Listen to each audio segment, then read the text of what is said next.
ప్రియులారా, మీ అందరికీ నమస్కారం. యేసయ్య నామములో వందనాలు.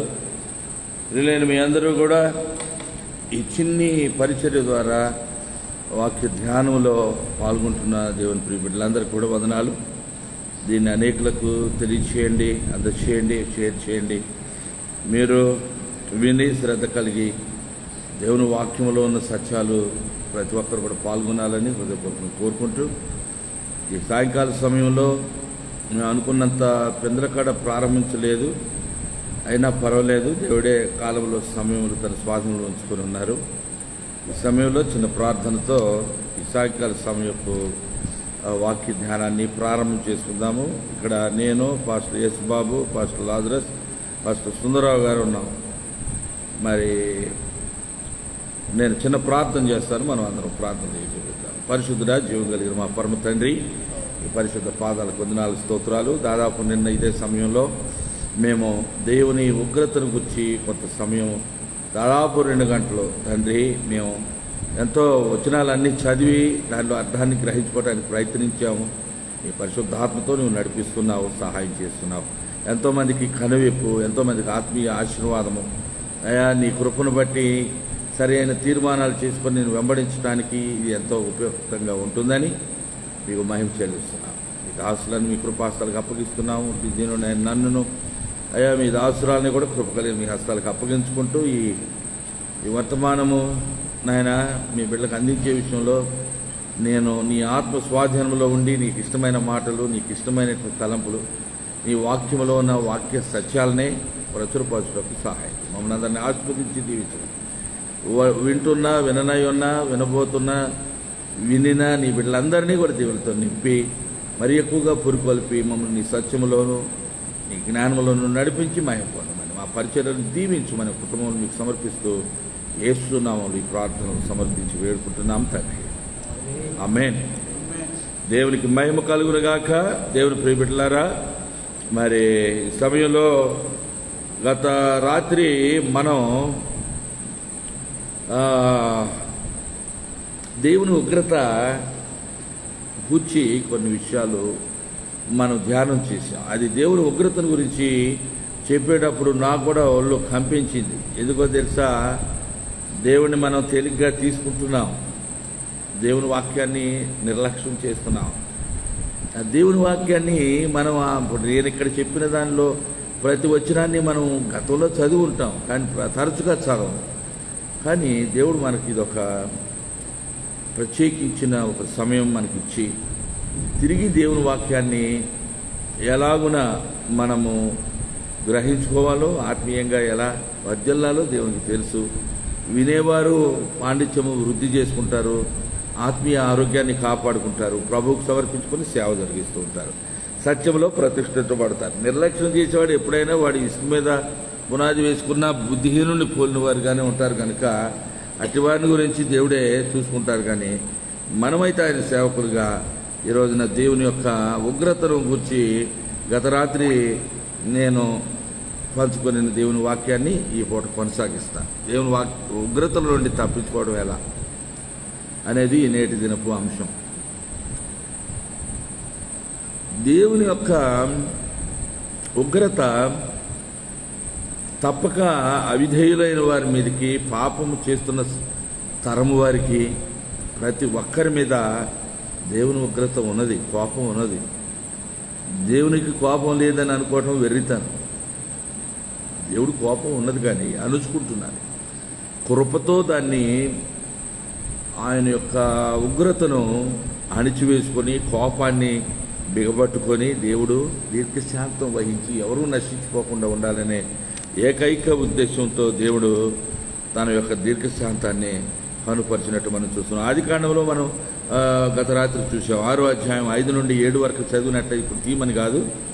ఆ 5 నుండి 7వ వచనంలో ఏమన్నదంటే, భూమి మీద మానవుని యొక్క చెడుతనము గొప్పది, పాపం అధికమైపోయిందని దేవుడు చూచి సంతాపపడి మనుషుని తాను నిర్మించినందుకు మనుషుని గూర్చి ఆయన ఎంతగానో దేవుడు సంతాపపడి హృదయమందు నొచ్చుకొనెను అన్నాడు. మన సృష్టికర్త అయిన దేవుడు మనను చూచి సంతాపపడే స్థితి ఇప్పుడు మరలా నెలకొని ఉంది. నోహ దినముల వలె, లోతు దినముల వలె ఈ దినాలు ఉన్నాయి, భయంకరమైన దినాలు. అందుకనే దేవుని ఉగ్రత తప్పనిసరిగా వస్తుంది, అవిధేయుల మీద పడుతుంది. నోవహును సంరక్షించారు.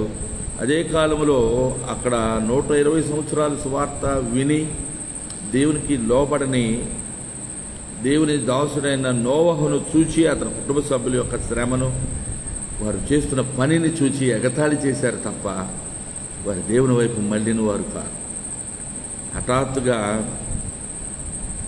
దేవుని ఉగ్రత రగిలిపోయి ఆకాశపు వాకిళ్లను విప్పి జల నిధులన్నింటినీ ఒక్కసారి ఉప్పొంగ చేసేసరికి ప్రపంచం అంతా కూడా పెద్ద ప్రళయం అయిపోయింది. ఈరోజు నిన్న మొన్నట్లో అనుకుంటా 29వ తారీఖు రష్యాలో ఏర్పడినటువంటి భయంకరమైన పెద్ద భూకంపంలో సముద్రము ఉప్పొంగి అలలుగా చేసి అక్కడ అమెరికా దాకా వెళ్ళిపోయింది. రష్యా నుంచి జపాను, అమెరికా, హవాయి, ఇంకా కొన్ని దక్షిణ అమెరికా దేశాలకు, ఇటు చైనా వరకు, ఇంకా చాలా వరకు కూడా ప్రభావం చూపుతోంది. ఇప్పుడు ప్రస్తుతం చైనా దేశంలో హాంకాంగ్లో 180 నుంచి 200 కిలోమీటర్ల వేగంతో గాలి తోలుతూ ఉంది. ప్రకృతి వికటించింది. ప్రజలు పెద్ద పెద్ద భవనాలు కోల్పోతున్నాయంట. మనం ఇక్కడ దేవుని కృపలో క్షేమంగా ఉన్నాం. ఇక్కడికి రాదనేది ఏమి లేదు. ఇక్కడికి కూడా ఒక ఊపిందంటే మనం ఎలా తప్పించుకుంటాం? మనం కట్టుకున్న ఇళ్ళు చాలవు, మనకి ఏదీ సరిపోదు. కాబట్టి దేవుడు ప్రపంచం అంతటిని కూడా, అక్కడ ఉన్న లోకములో ఏముంది చెప్పండి? దౌర్జన్యం ఉంది, లోకంలో హింస ఉంది, లోకములో భక్తిహీనత ఉంది. దాని మీదనే దేవునికి కోపం. భక్తిహీనులైన మనుషులకు ఎంత హెచ్చరిక చేసినా వారు భక్తిహీనతను విడిచిపెట్టరు, దేవుని వైపు మరలరు. అట్టి వారిని నిశ్చయముగా దేవుడు శిక్షిస్తారనేది ఆదికాండం 6వ అధ్యాయంలో మనం చూసినటువంటి జల ప్రళయమే చెప్తాం. రెండవదిగా నిర్గమ కాండంలో 32వ అధ్యాయం 10వ వచనంలో జస్ట్ మీరు నోట్ చేసుకోండి, దేవుని ఉగ్రతను బయలుపరిచే విషయాలు. కావున నీవు ఊరకుండుము, నా కోపము వారి మీద మండును, నా కోపము వారి మీద మండును. నేను వారిని కాల్చివేసి, అసలు దేవుని కోపము మండితే కాల్చివేసి నిన్ను గొప్ప జనముగా చేసేదినని. ఇశ్రాయేలీయులైన తన ప్రజల యొక్క వికృత చేష్టలో, సాతాను సంబంధమైనటువంటి విధానంలో వారు దేవునికి విరోధంగా జీవిస్తున్న విధానం, ఎంత చెప్పినా వినని మెడ వంచని జనాంగం అయిపోయారు. దేవుని మేళ్ళు అనుభవిస్తూనే దేవునికి విరోధంగా మనుషులు పాపం చేస్తున్నారు. అందువల్ల దేవుడు మోషేతో చెప్పారు, అయ్యా నీవు తోడుకొని వచ్చిన ఈ ఇశ్రాయేలీయులైన జనాంగాన్ని మొత్తాన్ని అరణ్యంలో కాల్చివేస్తాను, వారిని నాశనం చేస్తాను, కానీ నేను నిన్ను గొప్ప చేస్తానంటే అప్పుడు మోషే గారు ఎంతో దీనుడై దేవుని కృపతో నిండుకున్నవాడే ఏమన్నాడు? అయ్యా బాతిమాలుకొని, అయ్యా దేవా నీవు మహాశక్తి గలవాడు, చదువు కరెక్ట్, బాహుబలము వలన ఐగుప్తుల యొక్క దాస్యములో నుండి నీ ప్రజలను నీ ప్రజల మీద నీ కోపం మండనేలా. నీవు అలాగను మండినట్లయితే ఎవరు తట్టుకుంటారయ్యా? నువ్వు అడవిలోకి తీసుకొచ్చి వారు నాశనం చేసేవని అందరూ అనుకుంటారు. కాబట్టి నీ నామము అన్ని జనుల్లో కూడా అది మహోన్నతమైన నామము, నిన్ను ప్రజలందరూ కీర్తించాలి, నీకు భయపడాలి. భూలోక నివాసులందరూ కూడా నీ వైపు చూసి రక్షణ పొందాలి. కనుక ఇశ్రాయేలును క్షమించి నీ ప్రజలను మన్నించి నా పేరును నువ్వు తుడిచిపెట్టినా పర్వాలేదు జీవగ్రంథంలో. హల్లెలూయా. ఇట్టి వైఖరి దైవజనులకు. దైవజనుడు అసలు మొట్టమొదటి దైవజనుడు ఎవరై అంటే మోసే. దైవజనుడైన మోసే అని అక్కడ నుండే ప్రారంభం. మోసే దైవజనుడు. మరి దైవజనుడైన మోసేకు అటువంటి వైఖరి ఉంది. ఎంత దేవుడు ఉగ్రత మండినా బ్రతిమలాడి అయ్యా క్షమించమని వేడుకొని ఆ ప్రజలందరి పట్ల ఆయన కనికరము చూపమని దేవుడిని వేడుకున్నాడు. ఈ రోజున కనికరమే దేవుడు కోరుకుంటున్నాడు. మనం కూడా వీళ్ళని నాశనం చేయి, వాళ్ళని పడగొట్టు, వీళ్ళని విరగొట్టు, వీళ్ళ మెడకాయ వంచేసేయి, ఇవన్నీ కాదు. అవిధేయతతో మానవులు దేవునికి వ్యతిరేకంగా చేసే తిరుగుబాటులో మనమందరం కూడా విధేయులమై వినమ్రులమై దేవుని సముఖంలో అందరి కొరకు మోసే వలె ప్రార్థన చేసేవారముగా ఉండాలి. అప్పుడు దేవుడు మన మొర్రాలకించి దేవుడు సహాయం చేస్తారు. అయితే ఇది గత రాత్రి కూడా నేను ఈ వచనాన్ని తీయమని చెప్పలేదు సుందరరావు గారు. నేను ఈ వాక్యాన్ని ధ్యానించినప్పుడు దయచేసి కీర్తన గ్రంథము 7వ అధ్యాయము 11వ వచనం తీసి చదవండి. పాస్టరమ్మ గారు కూడా ఉన్నారు, వారు కూడా ఒకవేళ తీస్తే వెంటనే చదవాలని కోరుతూ ఉన్నాం.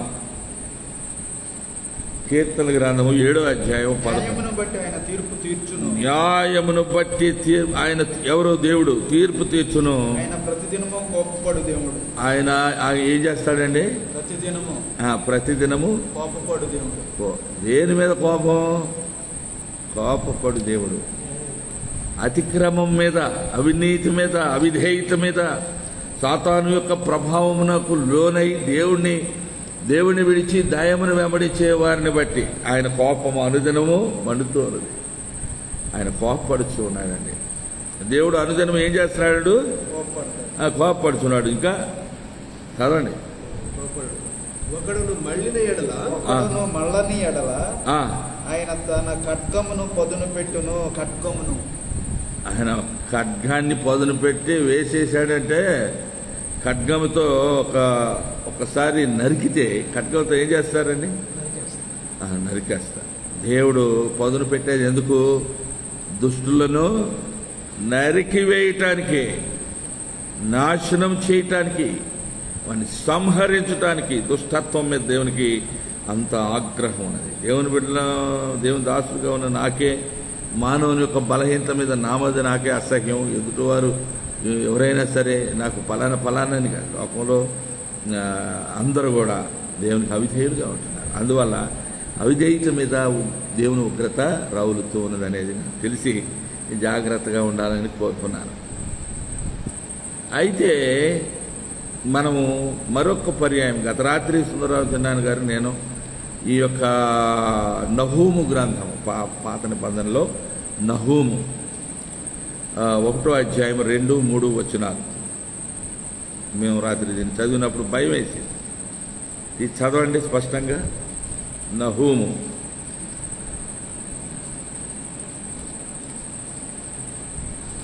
తీసిన వారు చదివితే సహాయం చేసినట్టు అవుతుంది.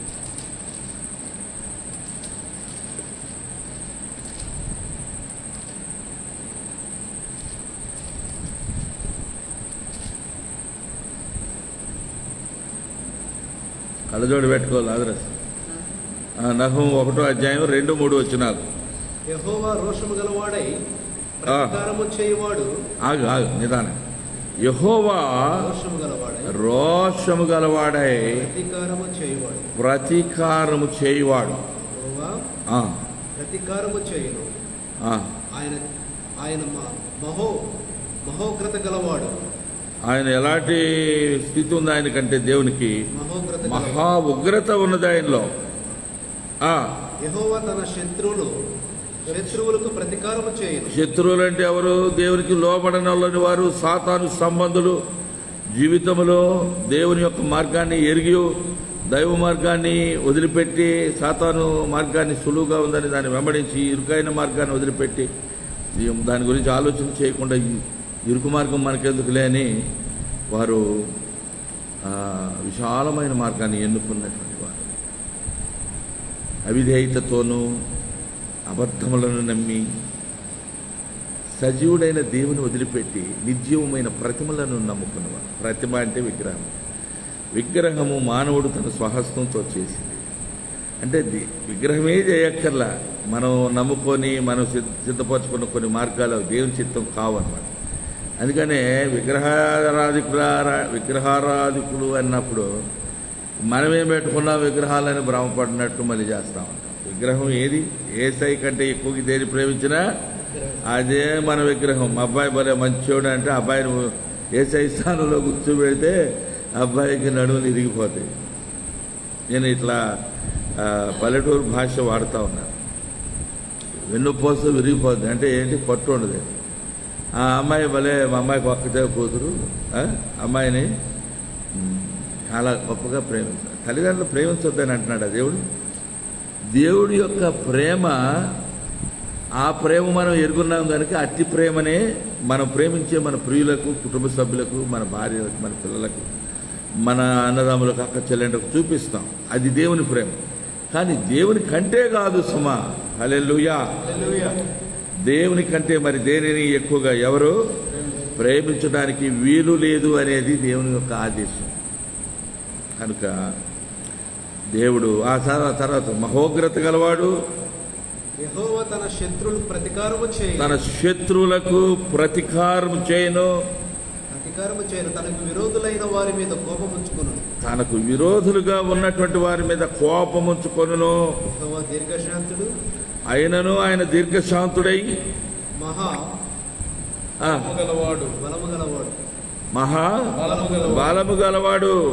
ఆయన దోషులను నిర్దోషులుగా ఎంచడు. దోషం చేసిన వాడిని నిర్దోషి అని ఆయన ఏమాత్రం ఎంచడు. కానీ యెహోవా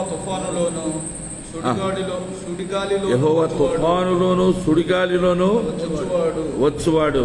మేఘములు ఆయనకు పాదధూళిగా ఉన్నవి. చూడండి, తుఫాను ఒక్కసారి తుఫాను చేసి వారిని నశింపచేస్తాడన్నమాట. ఉరుములతో మెరుపులతో దేవుని అందరి భక్తిహీనులైన వారిని చెదరగొట్టి వారిని నాశనం చేసేవారు. శత్రువులు వారు, నీతికి విరోధులు, ధర్మశాస్త్రాన్ని నిరాకరించిన వారు, దేవుని వాక్యాన్ని త్రోసివేసిన జనము, దేవుని సంఘానికి రాని జనము, అందులో నాకేముందనే, నాకేంటి లాభం అనుకునే జనము, దేవుని వాక్యము కొరకు కొద్ది నిమిషాలు కూడా సెల్ ఫోన్ను త్యాగములే చేయలేని జనము. వారి యొక్క ఆశలు, ఆకాంక్షలు వేరు ఉంటాయి.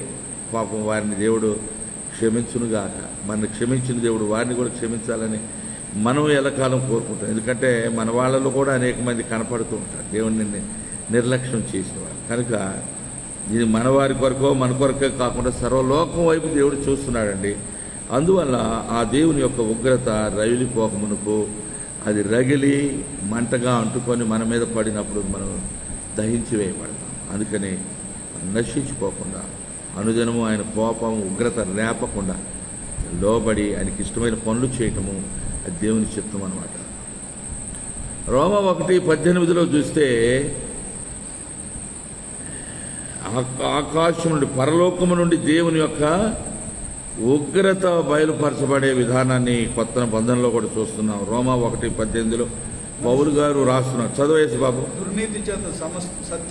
దుర్నీతి చేత సత్యమును అటగించు మనుషుల యొక్క సమస్త భక్తిహీనత మీదను దుర్నీతి మీదను దేవుని కోపము పరలోకము నుండి.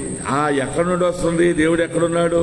పరలోకములో ఉన్నాడు. పరలోకము తండ్రి చిత్తానికి వ్యతిరేకంగా భూమి మీద చేయకుండా తమ చిత్తాన్నే స్థాపించుకునేవారు, తమ ఉద్దేశాలను నెరవేర్చుకునేవారు, దేవునికి ఇవ్వవలసిన ఘనతను ఆయనకు ఇవ్వనివారు, దేవుని గుర్చిన తలంపులు వారి హృదయంలో తొలగించుకున్నవారు, దేవుని మందిరావరణములలో ఆదరణ పొందుటకు, పశ్చాత్తాపడుటకు, దేవునితో అనుసంధానమై అనుదిన మన్నా భుజించటానికి పరిశుద్ధమైన దేవుని సన్నిధికి రానివారు, మందిరం అంటే గౌరవం లేనివారు. ఇంకా చాలా ఉన్నాయి. నేను అనేక రకాలుగా దీన్ని వివరించవచ్చు.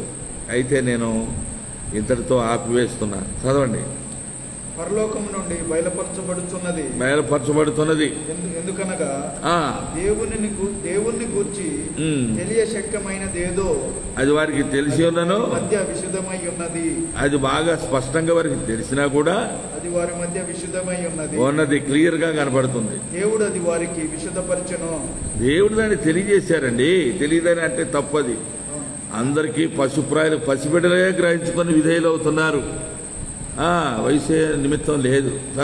ఆయన అదృశ్య లక్షణములు అనగా ఆయన నిత్య శక్తియు దేవత్వమును జగదుత్పత్తి మొదలుకొని సృష్టించబడిన వస్తువులను ఆలోచించుట వలన అది తేటపడుచున్నవి. వారు నిరుత్తులై అసలు నిరోమయమైపోతున్నారు. దేవుడి దగ్గరికి వచ్చేసరికి వారికి జవాబు చెప్పటానికి, ఎదురు తిరగటానికి, ఇంకేదో కారణం వెతికి చూపటానికి లేదు అక్కడ. కనుక దేవుని ప్రియమైన బిడ్డలారా, యోహాను 3:36 కూడా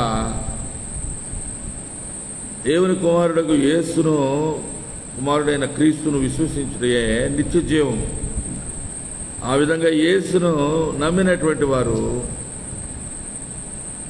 వారు నిత్య జీవాన్ని స్వతంత్రించుకుంటారు. కానీ కుమారుని యందు విశ్వాసముంచు వాడే నిత్య జీవము గలవాడు. కుమారునికి విధేయుడు కానివాడు, కుమారుడైన క్రీస్తుకు, దేవుని కుమారునికి అవిధేయుడైన వాడు జీవము చూడడు. వాడు జీవమనే చూడడు, కానీ దేవుని ఉగ్రత వాని మీద నిలిచి ఉంటుందన్నమాట. అయ్యో నా కుమారుడు, నిష్కల్మషమైన నా కుమారుడు, నిందారహితుడైన నా కుమారుడు, నా ఆదేశమును బట్టి లోకములో ఉన్న సమస్త మనుషులను ప్రేమిస్తున్న నా కుమారుడు నా యొద్ద నుండి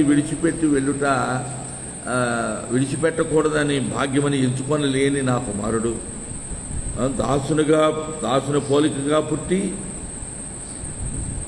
తాను రిక్తునిగా చేసుకున్న ఈ కుమారుడు చేసిన త్యాగము, సిలువలో ఆయన పెట్టిన ప్రాణము, ఆయన చిందించిన రక్తము విలువను గుర్తుపట్టని జనం వీరిని ఆయన ఏం చేస్తాడు? వదిలిపెడతాడా? పరలోకంలో నుండి ఆయన ఉగ్రత నిర్లక్ష్యం చేసేవారిని ఏం చేస్తాడండి? కాల్చి వేస్తాడు. కరెక్ట్ మాట. దేవుడు అగ్ని దహించి వేస్తాడు, భక్తిహీనులను దహించి వేస్తాడు, దుష్టత్వమును క్షమించడు, దానికి శిక్ష తప్పదు. కనుక మనం ఎంతో ఒంట్లో భయంతో, జాగరూకతతో మనం ఉండాలని ఈ మాటలు, రాత్రి దాన్నే కొన్ని మాటలు నేను మీకు ఇప్పుడు చెప్తా ఉన్నాను. ఏది? ఉగ్రత గురించి. ప్రకటన గ్రంథం చూద్దాం, 6వ అధ్యాయం 16-17. చదవాలి ఇది కొంచెం బాగా. ప్రకటన 6. అవును, 16-17 వచనాలు.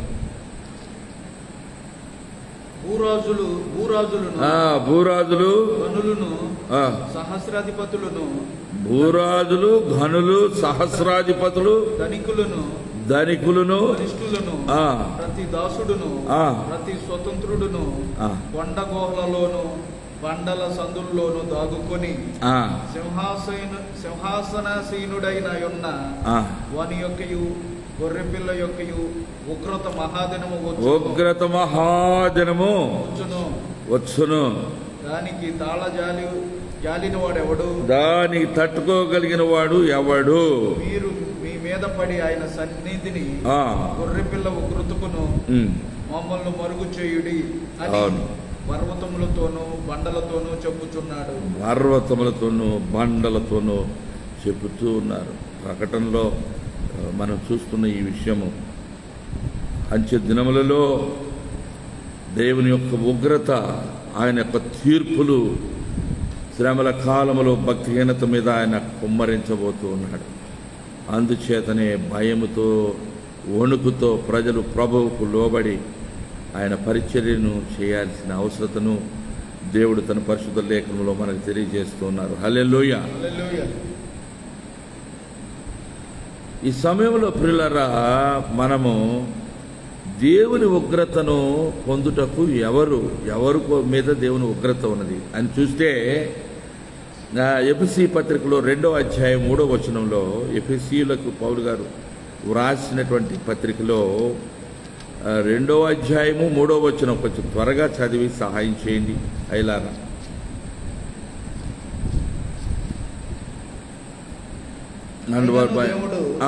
కరుణా సంపన్నుడై ఉండి, దేవుడు కరుణా సంపన్నుడై ఉండి మనము మన అపరాధముల చేత చచ్చిన వారమై ఉండినప్పుడు, మనము మన అపరాధముల చేత చచ్చిన వారమై ఉండినప్పుడు సైతము మన ఎడల, అప్పుడు కూడా మన ఎడల తన చూపిన తన మహాప్రేమ చేత, ఏ ప్రేమ అంటే ఆయన చూపిన ప్రేమ, అది మహాప్రేమ, మనలను క్రీస్తుతో కూడా బ్రతికించాడు. తండ్రి అయిన దేవుడు తన కుమారుడైన క్రీస్తు మరణమును జయించినప్పుడు మనని కూడా తిరిగి లేపాడు, మన పునరుత్థానులను చేశాడు.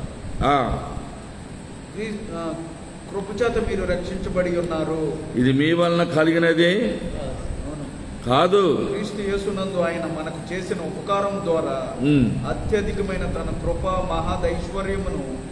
మహదైశ్వర్యమును రాబో యుగములలో కనపరచు నిమిత్తము రాబోయే యుగములలో కూడా కనపరిచే నిమిత్తము క్రీస్తు యేసునందు మనలను ఆయనతో కూడా లేపి పరలోకమందు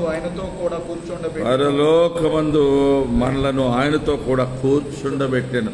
హల్లెలూయా. మనం ఎక్కడున్నామో అసలు మన స్థితి ఏంటి ఎప్పుడైనా ఆలోచించాం? మనం ఉన్నదేమో ప్రభువుతో పరలోకములో కూడా ఆ దేవుడు మన కూర్చుండబెట్టాడు. మన తలంపులన్నీ భూ సంబంధమైన తలంపులు, మట్టి తలంపులు, మాన్యమైన తలంపులు లేవు.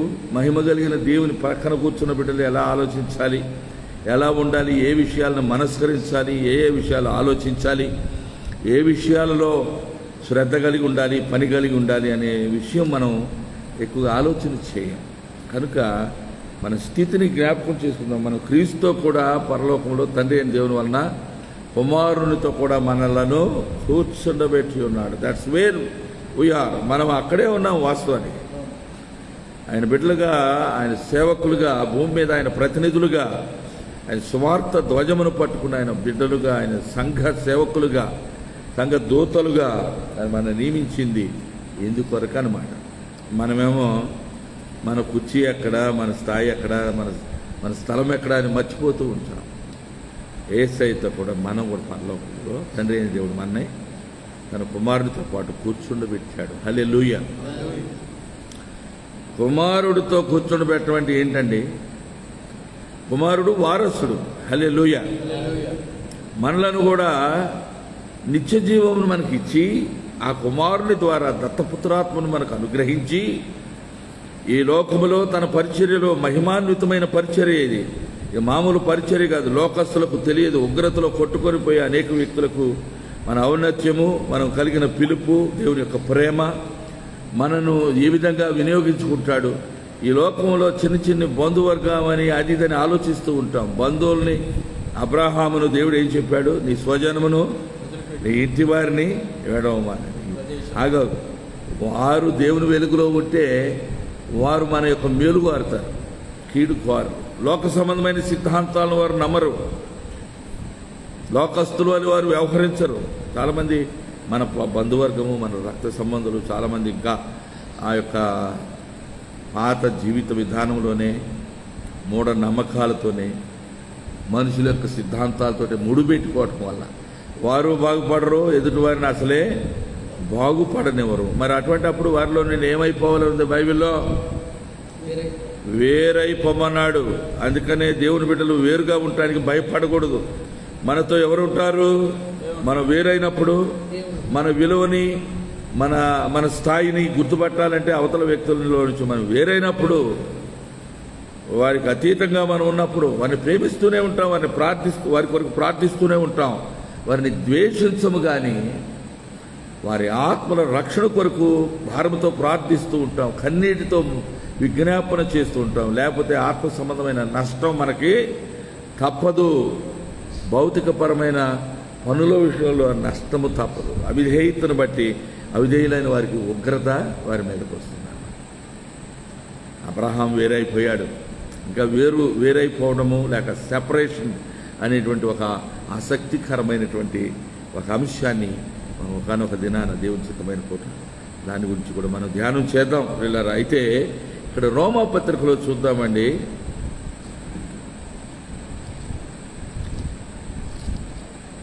రోమా పత్రికలో 2వ అధ్యాయము 5వ వచనంలో చదవండి. రోమా మార్పు పొందని నీ హృదయమును అనుసరించి ఉగ్రత దినమందు అనగా దేవుని న్యాయమైన తీర్పు బయలుపరచబడు దినమందు నీకు నీవే ఉగ్రత సమకూర్చుకొనుచున్నావు. చాలా మంది తెలియక రోజు తమ పాపాలని మూట కట్టుకుంటూ ఉన్నారు. వారు పాపానికి అధిక పాపం చేసుకొని దేవునికి భయపడకుండా ఉగ్రత దినము కొరకు, దేవుడు ఉగ్రత లేదేమో ఏ హృదయం ఉందన్నమాట అక్కడ దేవుడు చెప్తున్నారు వాక్యంలో. ఏ విధమైన హృదయం ఉందంట అది? కాఠిన్యమును మార్పు పొందని నీ హృదయం. ఆగండి, మార్పు పొందని హృదయం. యువర్ ఇంపెనిటెంట్ హార్ట్ అని ఉంటుంది ఇంగ్లీష్లో. నీవు పశ్చాత్తాప పడని నీ హృదయం, ఆలోచన చేయని నీ హృదయం, వెనుదిరిగి ఆలోచించని నీ హృదయం, నీ గుడ్డితనముతో అపవాది యొక్క సంబంధిగా నీవు లోకములో నీవు అవిధేయుడు అయి దేవుని ఆజ్ఞను ఉల్లంఘించేవాడవై బుద్ధిపూర్వకంగా పాపం చేసేవాడు నీవు నేను ఉన్నప్పుడు హృదయం కఠినమైపోద్ది. మృదువైన హృదయం పోతుంది, కఠిన హృదయం వస్తుంది. మాంసపు హృదయం ఉంటే కొంచెం మెత్తబడుతుంది, మాంసపు హృదయం లేదు. శిల వంటి హృదయం, రాతి వంటి హృదయం, కఠినమైన బండ వంటి మొండి హృదయం. నుదురు కూడా కాదు, మన నుదురు ఏమైపోద్ది, మన పాల భాగం అంటే మన నొస్సలు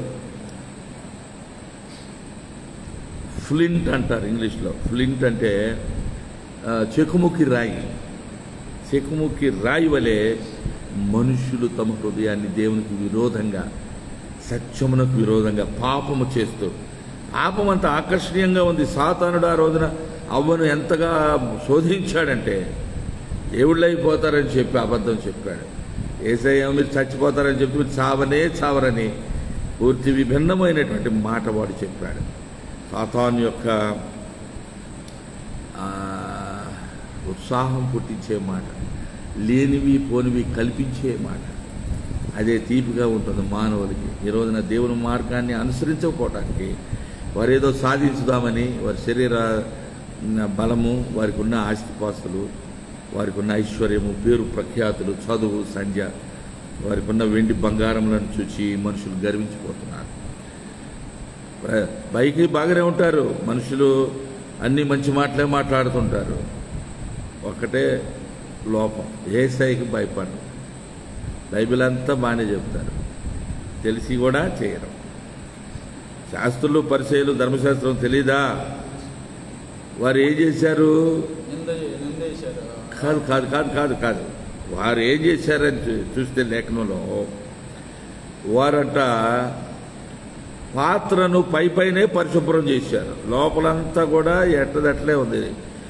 సున్నం కొట్టిన సమాధి ఎలా ఉంటుంది? సున్నం కొట్టి తెల్లగా ఉంటుంది, పైన మరి దాని మీద మార్కింగ్స్ అన్నీ పెడతారు, పేర్లు పెద్ద బోర్డు అన్నీ పెడతారు, పాలరాయితోనూ అది ద్రవి చూసేసరికి లోపల ఏముంటుంది? ఎముకలు, రోత, మనిషి యొక్క అవశేషాలు, మట్టి అయిపోవలసిన దేహం, అందులో సగం కుళ్ళి కూడా అలా ఉంటాయి అన్నమాట. కనుక మనము దేవుని దాసురాండ్రముగా దేవుని యొక్క భయం, హృదయ కాఠిన్యతను వదిలిపెట్టాలని దేవుడు కోరుకుంటున్నారు. అయితే కొలస్సీ 3:6 చూడండి ఒకసారి, త్వరగా సమయాన్ని సద్వినియోగం చేసుకుందాం. ఇప్పుడు ఇక నేను దేవుని ఉగ్రతను తప్పించుకునే విధానాన్ని గురించి 2-3 విషయాలు చెప్పి ముగించేస్తాను. మీరు కూడా దూరాలు వెళ్ళాలి, పనులు చేసుకోవాలి. 6 పెద్దగా వినాలి ఒకసారి. పూర్వం వారి మధ్య జీవించినప్పుడు కొలస్సీ 3:6 వాటి వలన దేవుని ఉగ్రత అవిధేయుల మీదకి వచ్చును. పూర్వము వారి మధ్య జీవించినప్పుడు మీరును వీటిని అనుసరించి నడుచుకుంటేరి. ఇప్పుడైతే మీరు కోపము, ఆగ్రహము, దుష్టత్వము, దూషణ, నోట బూతులు అను వీటన్నిటిని విసర్జించుడి. మునుపటి దాన్ని వదిలిపెట్టండి, క్రొత్త జీవితాన్ని జీవించండి, మీరు వేరైపోండి. దేవుని ఉగ్రత పొందేవారి జాబితాలో మీరు చేరబాకండి. బంధువర్గం కాదు, బంధుత్వం కాదు అక్కడ కావాలి, ఆత్మ సంబంధమైన పరిశుద్ధ రక్తంలో కడగబడిన అనుభవం. హల్లెలూయా. పశ్చాత్తాప హృదయంతో విశ్వాసంతో ప్రభు అయిన యేసుక్రీస్తును స్వీకరించిన అనుభవం. గొర్రెపిల్ల జీవ గ్రంథంలో మన పేర్లు వ్రాయబడిన అనుభవం.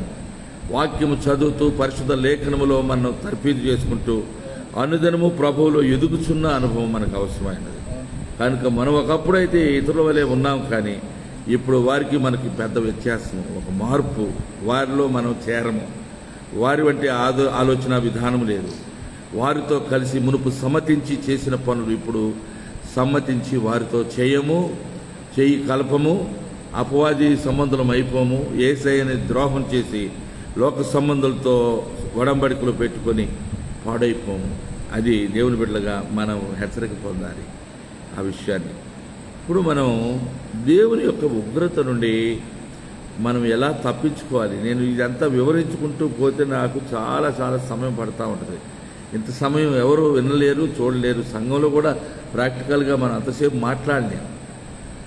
అదే విదేశాల్లో అయితే ఒక అంశం మీద వారు సమగ్రంగా కొన్ని రోజుల పాటు, కొన్ని సండేస్ లేకపోతే మిగిలిన దినాల్లో, బుధవారం రాత్రి ప్రార్థనలో, సాయంకాల ఆరాధనలో ఒక అర్ధగంట 45 నిమిషాల పాటు దేవుని వాక్యాన్ని ధ్యానిస్తూ ఉంటారు. ఇక్కడ మన గ్రామీణ ప్రాంతం, విద్యావంతులు లేని ఎక్కువ ప్రాంతాల్లో ఎలా ముఖ్యమైనవన్నీ కూడా మనం కూడబెట్టి ఆలోచించి ప్రార్థనాపూర్వకంగా దాని గురించి మనం తెలియజేసినప్పుడు చాలామంది హెచ్చరిక పొందుతారు అనే ఏకైక ఆశతో, వాంఛతో, హృదయపూర్వకమైనటువంటి ఆ యొక్క ప్రార్థనాపూర్వకంగా మనం చేసే ప్రయత్నమే ఈ ప్రయత్నం. హల్లెలూయా.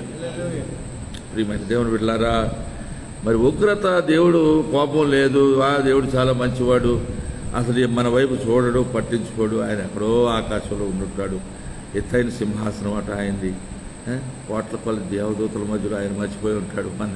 మనం చేసే చిన్న పనులు ఆయనకేం తెలుస్తాయి? మన హృదయంలో ఆలోచించే ఆలోచనలు, చెడు విషయం ఆయనకి ఎలా తెలుస్తుంది? చాలామంది బుద్ధిహీనతతో బ్రతుకుతున్నారండి. ఎన్నేళ్ళు బైబిల్ చదివినా, ఎన్నాళ్ళు క్రైస్తవ జీవితం జీవిస్తూ ఉన్నా ఎదుగుబొదుగు లేని ఆధ్యాత్మిక జీవిత స్థితి వల్ల మరుగుజ్జులైపోయి హృదయ కాఠిన్యం వచ్చి అబ్బి వెంటనే స్పందించకపోవడం వల్ల ఇప్పుడు నోవహు లోతు దినములలో లోతు భార్య ఏమైపోయిందండి? ఉప్పు స్తంభం. లోతు భార్యను జ్ఞాపకం చేసుకోండి. లోతు అంటే ఎంతో దేవుని దాసుడుగా అతను నీతిమంతుల జాబితాలో ఉన్నాడు. అబ్రహాం అతని కొరకు విజ్ఞాపన చేశాడు. అతను ఎంతో అన్నీ బాగానే ఉన్నాయి. కానీ లోతు తడవు చేసే అభ్యాసం వచ్చేసింది. అతను తడవు చేసింది. ఇవాళ మనం తడవు చేసే అలవాటుకు పడుతున్నాం. రాయ్యా అన్నామనుకోండి, బయట ప్రమాదంగా ఉంది, పరిస్థితి బాగాలేదు, మీరు ఇక్కడ ఉండొద్దు, వెంటనే రాండి అని అంటే, అయ్యా కొద్దిగా టైం ఇవ్వండి. తడవు చేయటం, లింగరింగ్ అరౌండ్ అంటే చుట్టూ కలయి చూడటం, అది లేదు ఇది లేదు, అక్కడెక్కడో ఏదో పెట్టాను, ఇగో డాక్యుమెంట్స్ అక్కడ ఉన్నాయి, ఇగో బ్యాంక్ పాస్బుక్ ఇక్కడ ఉంది, బంగారు నగలు ఫలానా స్థలంలో ఉన్నాయి, ఎట్లా ఏమిటి, ఎలా తప్పించుకోవాలి, ఎటు వెళ్ళాలి, ఎవరికి ఇవ్వాలి, ఎవరు నమ్మాలి, ఏమి గలిబిలి. దేవుని బిడ్డలైన వారు స్పష్టమైన వైఖరితో జీవించవలసిన అవసరత, కనువిప్పు కలిగి దేవుని వైపు దృష్టి పెట్టి పరిశుద్ధాత్మకు లోబడి తండ్రి అయిన దేవుని చిత్తం నెరవేర్చే అన్నపానములుగా కలిగిన యేసు ప్రభు యొక్క అనుగు శిష్యులుగా మనం ఉండకపోతే వారు నశించిపోతామన్నదో ఏ విధంగా సందేహం. ఆత్మ నశించిపోదు, ఆయన రక్షించింది ఆత్మను. కానీ భౌతికంగా కూడా మన క్షేమము, మన పిల్లల క్షేమము, మన సంఘ బిడ్డల యొక్క క్షేమాభివృద్ధి, మన బంధువర్గమును ప్రభు కొరకు సంపాదించుకోవాల్సిన బాధ్యత, ఆత్మ సంబంధమైన వెలుగు బిడ్డలుగా మనని దేవుడు ఇచ్చింది.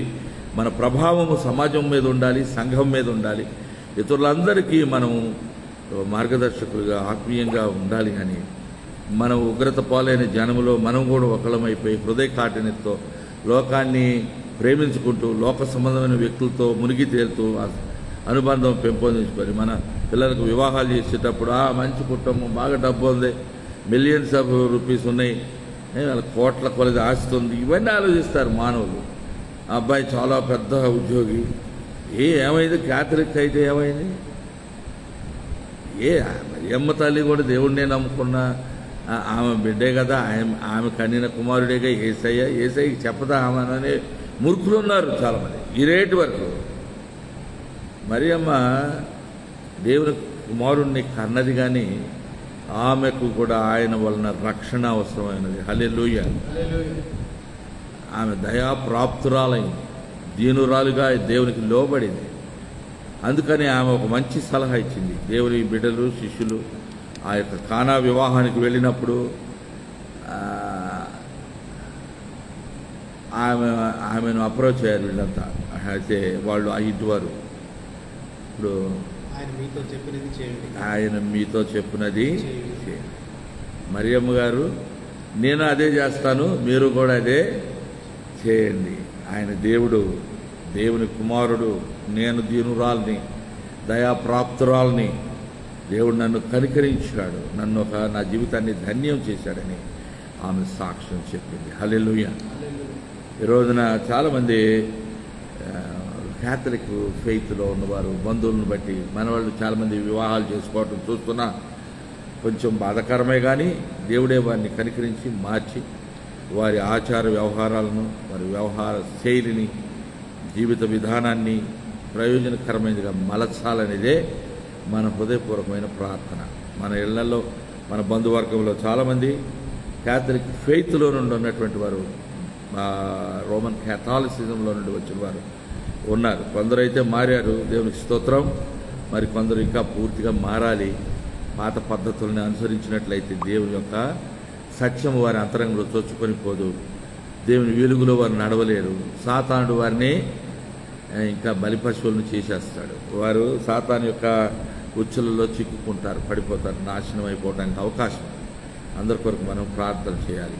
అయితే ఈ సమయంలో పిల్లరా, ఇప్పుడు కూడా గత రాత్రి నేను ఏదైతే విషయాలు మీతో షేర్ చేశానో ఈ యొక్క ధ్యానంలో, దానికి సంబంధించిందే కొనసాగింపుగా కొన్ని విషయాలు చెప్పేసి త్వరగా ముగించాలని చెప్పాను కదా నేను. కాబట్టి మనము ఈ ఉగ్రత నుండి తప్పించుకోవాలంటే దేవుని కోపావేశంలో నుండి, ఆయన ఆగ్రహంలో నుండి, నీతియుక్తమైన దేవుని యొక్క తీర్పులో నుండి, దేవుని యొక్క సంబంధులుగా మనం ఎలా దాన్ని తప్పించుకోవాలి, లోక ప్రజలను ఎలా హెచ్చరించాలి, ఈ విషయాలన్నీ తెలుసుకుంటే మనకు కొంచెం దైవ సంబంధమైన తలంపులు పరిశుద్ధ లేఖనంలో తప్ప మనం ఎక్కడ తెలుసుకోలేం కనుక ఈ పరిశుద్ధ లేఖనంలో రోమాపత్రికలో 5వ అధ్యాయం 9వ వచనంలో మనము ఒకసారి తీసి చదువు. రోమాపత్రిక 5వ అధ్యాయం 9వ వచనం తీయండి. పాస్టర్ యేసుబాబు గారు, లాజర్ గారు, మీ ఊరిలో ఎవరో ఒకరు తీయండి. మీకు ఫస్ట్ తీసిన వారు దానిలో తీసి చదవాలి. కాబట్టి ఆయన రక్తం వలన ఇప్పుడు నీతిమంతులుగా తీర్చబడి, చదవండి.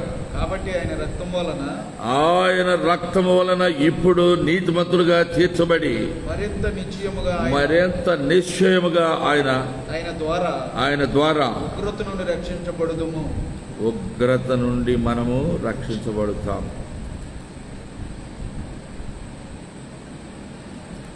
ఆ రక్తమును బట్టి మనము నీతిమంతులుగా తీర్చబడుతున్నాం. ఆ రక్తమే మనను దేవునికి, ఆయన ప్రియకుమారుని రక్తమే మన పడిపోయిన మన స్థితిలో నుంచి లేవనెత్తి మన విశ్వాసమును బట్టి యేసయ్య ద్వారా పరమ తండ్రికి మనము, దయచేసి ఫోన్ బంద్ చేయండి.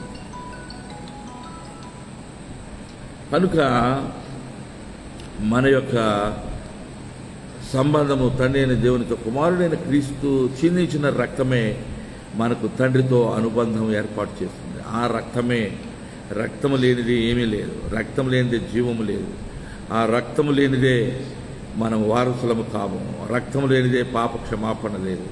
పరిశుద్ధుడైన దేవుని ప్రియ కుమారుని యొక్క రక్తమే అన్నిటికంటే ప్రాముఖ్యమైనది. తండ్రితో మనకు సమాధాన స్థితిని కలుగు చేస్తూ ఉన్నటువంటిది. అందుకని ప్రియమైన దేవుని బిడ్డలారా, ఎప్పుడు కూడా మనం ఏది గుర్తుపెట్టుకోవాలి, ఏం గుర్తుపెట్టుకోవాలి చెప్పండి? ఆయన రక్తం వలన ఇప్పుడు నీతిమంతులుగా తీర్చబడి మరింత నిశ్చయముగా ఆయన ద్వారా, మరింత నిశ్చయముగా, అది సందేహమే లేదు. ఆయన రక్తము ద్వారా ఇప్పుడు మనము చదవండి. ఆయన రక్తం వలన ఇప్పుడు నీతిమంతులుగా తీర్చబడి మరింత నిశ్చయముగా ఆయన ద్వారా, ఇంకా ఎక్కువ నిశ్చయతతో, అసలు అనుమానానికి తావు లేకుండా ఉగ్రత నుండి రక్షింపబడు, రాబోయే ఉగ్రత నుండి మనము రక్షించబడతాము. దేవునితో సంబంధము, దేవునితో అనుబంధము, దేవునితో సాగిపోయే జీవితము, దేవుని ద్వారా కుమారుని యందు పరలోకంలోని ఉన్నతమైన ప్రదేశాల్లో కూర్చుండబెట్టే అనుభవము, ఆత్మలో వర్ధిల్లు అనుభవము, పరిశుద్ధ లేఖనముల సారాంశమును ఆత్మ సహాయముతో పరిశుద్ధాత్ముడు దాన్ని మన కొరకై వెలిగించుట ద్వారా ఆత్మలో వెలిగింపు పొంది చీకటిలో నుండి, చీకటి ప్రభావంలోంచి విడిపించబడి నిత్య జీవం కలిగిన బిడ్డలుగా తేజ సంబంధమైన వారుగా మనం ఉంటున్నాం. హల్లెలూయా. వెలుగు సంబంధులుగా మనం ఉంటున్నాం. ఆ దేవుని తేజస్సు చీకట్లో నుండి మనని వేరు చేస్తాం. మనం వెలుగు ఉన్న దగ్గర చీకటి ఉండదు, పారిపోతుంది. హల్లెలూయా. మనం దేవుని బిడ్డలుగా ఉన్నప్పుడు ఆ వెలుగు మనలో నుండి ప్రకాశిస్తుంది.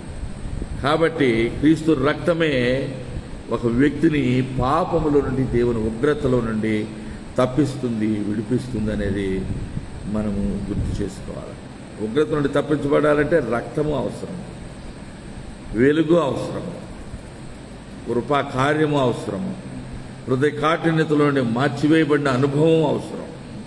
పరిశుద్ధాత్మ మనలో కార్యము చేయాలి, మనల్ని ఒప్పింపజేయాలి. మన తప్పులు మనకు జ్ఞాపకం చేసినప్పుడు ఈ విషయంలో నీవు తప్పిపోయినావు, ఈ విషయంలో నీవు దేవుని ఎదుట పాపం ఒప్పుకో అని పరిశుద్ధాత్ముడు మనకు దేవుని ఎదుట ఒప్పుకునే హృదయాన్ని, దేవునితో అనుబంధాన్ని కోల్పోకుండా ఆత్మీయంగా జీవితం బలపడటానికి పరిశుద్ధాత్ముడు మనని క్రీస్తుతో అనుబంధంలో ఉంచుతాడు.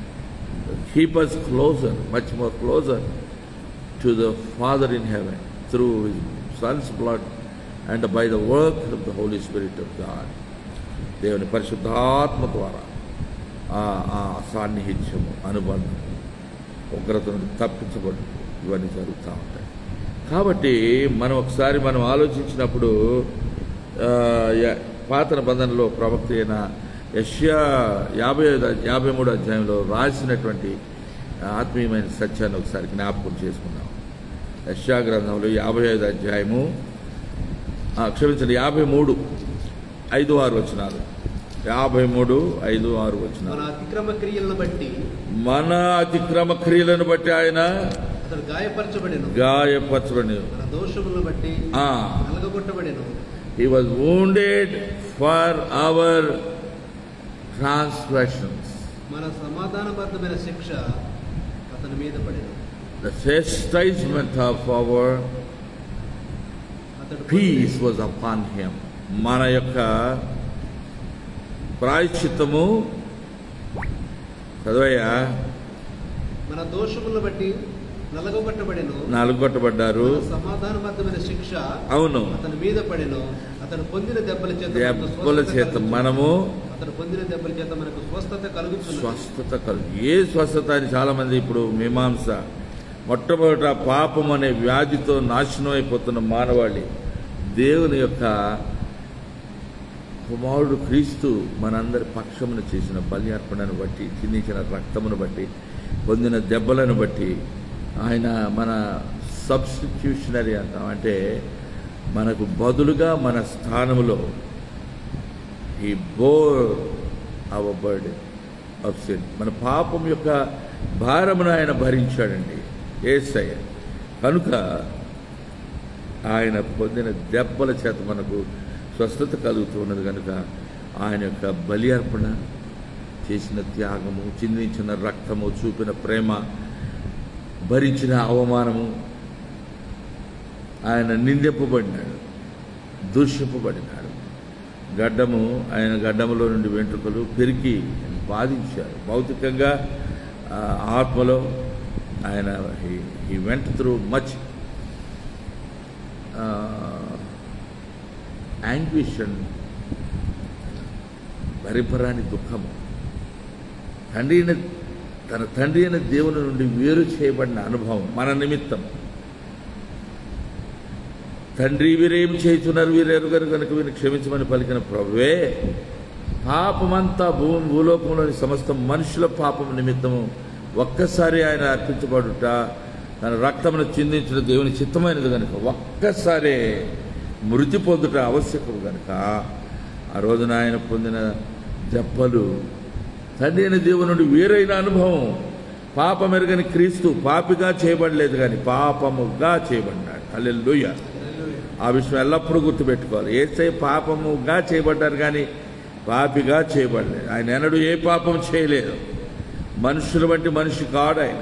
మనుషులలో దేవుని కుమారుడుగా, దైవ మానవుడుగా ఆయన ఏకకాలంలో మనుషుడుగాను దేవుని కుమారుడుగాను ఆయన ఉన్నారు.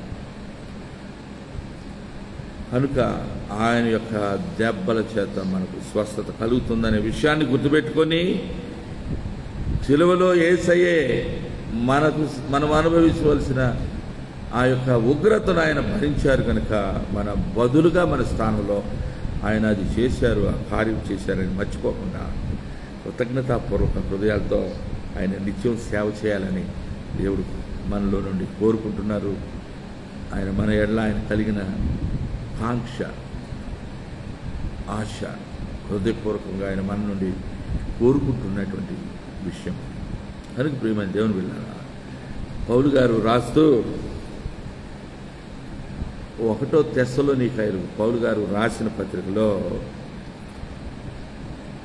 1 తెస్సలోనికైలకు పౌలు గారు రాసిన పత్రికలో 1వ అధ్యాయము 10వ వచనం చూడాలని ప్రేమతో మనవి చేస్తున్నాను. తీయండి త్వరగా. 1 తెస్సలోనికైలు 1:10. ఈ యొద్ద మాకెట్టి ప్రవేశం కలిగినో అక్కడ జనులు మమ్మల్ని గురించి తెలియజెప్పుచున్నారు. అవును.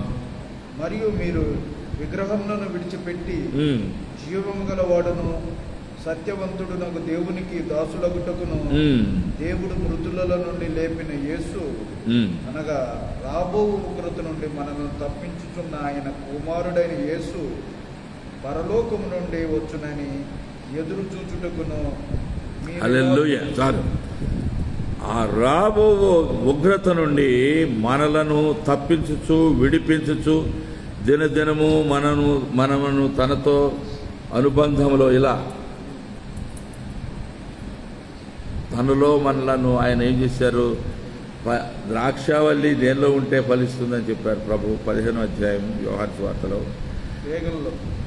ద్రాక్షావల్లిని నేను, తీగలు మీరు నాలో ఉంటేనే మీరు ఫలిస్తారు. నాలో ఉన్నవాడు బహుగా ఫలించడం అంటే ఆత్మ సంబంధమైన విషయాలలో ఆశ కలిగి ఉంటారు. దేవుని చిత్తాన్ని తెలుసుకుని వ్యర్థులుగా కాకుండా వివేక శూన్యులైన కంచర గాడిదల వలె వ్యవహరించకుండా సమయమును సద్వినియోగం చేసుకుంటూ అజ్ఞానుల వలె కాక జ్ఞానుల వలె నడుచుకోవటానికి దేవుని కృపను పొందుతారు. అటివారు ఆపదలలో, ఇబ్బందులలో, శోధనలలో ఉన్న బిడ్డలను, సాతాను పదఘటనలలో నలిగిపోతున్న బిడ్డలను విడిపించడానికి వారు రే అనక పగలనక సువార్తికుని పనిచేస్తారు. 1 గంట లేట్ అయితేనే మనం తట్టుకోవాలంటే మన మీద బాధ్యతలు అలా ఉన్నాయి మన కుటుంబాలు. చూడండి ఎంత పెద్ద గాలి బయట తోలుతున్నట్టుంది కదా, పెద్ద వర్షం పడుతుందా చూడండి. మరి లోకం ఎటుపోతుందో మనకు తెలియలేదు. మనం దేవుని వాక్యంలో నిమగ్నమై ఉన్నాం. రాత్రి 2 గంటలు అయిందనే విషయాన్ని నేను గమనించలేకపోయాను. అంటే ఏంటి? ఆత్మీయమైన విషయం. సుందరరావు గారు, నేను అబ్బా అదే పనిగా అనేక విషయాలు మేము మాట్లాడుకున్నాం. అది మా వరకే ప్రయోజనం అయితే లాభం లేదు, అది అనేకులకు దేవుడు అందజేయాలని హృదయపూర్వకంగా కోరుకుంటూ, మనము పెద్ద పండితులమని కాదు కానీ దేవుడు తన ఆశ్చర్యకరమైన వెలుగులోనికి మనని తీసుకొని వచ్చారు, మన మార్పు తీసుకొచ్చారు. మన అంతరంగంలో ఆయన ప్రతిష్ఠించబడ్డారు. తన పరిశుద్ధ లేఖనానికి మనము గౌరవం ఇస్తున్నాం. ఆయన స్వరం వినటానికి అనుదినం ఆశ కలిగి ఉన్నాం. ఆయన సన్నిధిలో ఆయన బిడ్డలుగా ఆయన చుట్టూ చేరి ఆయన బోధ వింటున్నాం. అలనాడు మరియా యేసు పాదముల యొద్ద కూర్చొని ఆయన బోధ వినుచున్న రీతిగా మనమందరము కూడా యేసయ్య పాదముల యొద్ద కూర్చొని ఆయన బోధ వింటున్నాం. ఆయన ముఖమును దర్శించుకుంటున్నాం. ఆయన వ్యక్తిత్వం ఏంటో తెలుసుకుంటున్నాం. ఆయన యొక్క కారుణ్యము, ఆయన కటాక్షము, ఆయన హృదయంలో నరుల ఎడల కలిగిన తలంపులు, ఒక్కొక్కరి ఎడల ఆయన కలిగిన తలంపులు చాలా గొప్పవని, అవి ఉన్నతమైనవని పాత నిబంధనలో కూడా కీర్తనకారుడు తన కీర్తనలో రాసి ఉన్నారు. హల్లెలూయా. కనుక దేవుని బిడ్డలారా, 1 తెస్సలోనికైలు 1:10 చదవండి. మీ యొద్ద మాకెట్టి ప్రవేశం కలిగిన అక్కడ జనులు మమ్మల్ని గురించి తెలియజెప్పుచున్నారు.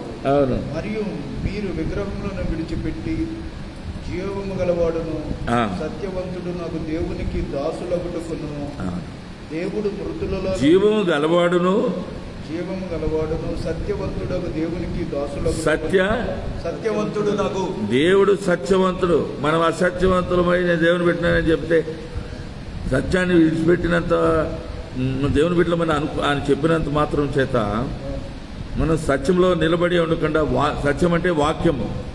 కుమారుడైన క్రీస్తే సత్యము, నేనే మార్గమును సత్యమును జీవమునై ఉన్నాను. క్రీస్తునందు నిలిచి ఉండాలి, క్రీస్తునందు మనం ప్రతిష్ఠించబడి ఉండాలి, క్రీస్తు వాక్యమును మనం కలిగి ఉండాలి, అంతరంగంలో దాచుకొని ఉండాలి.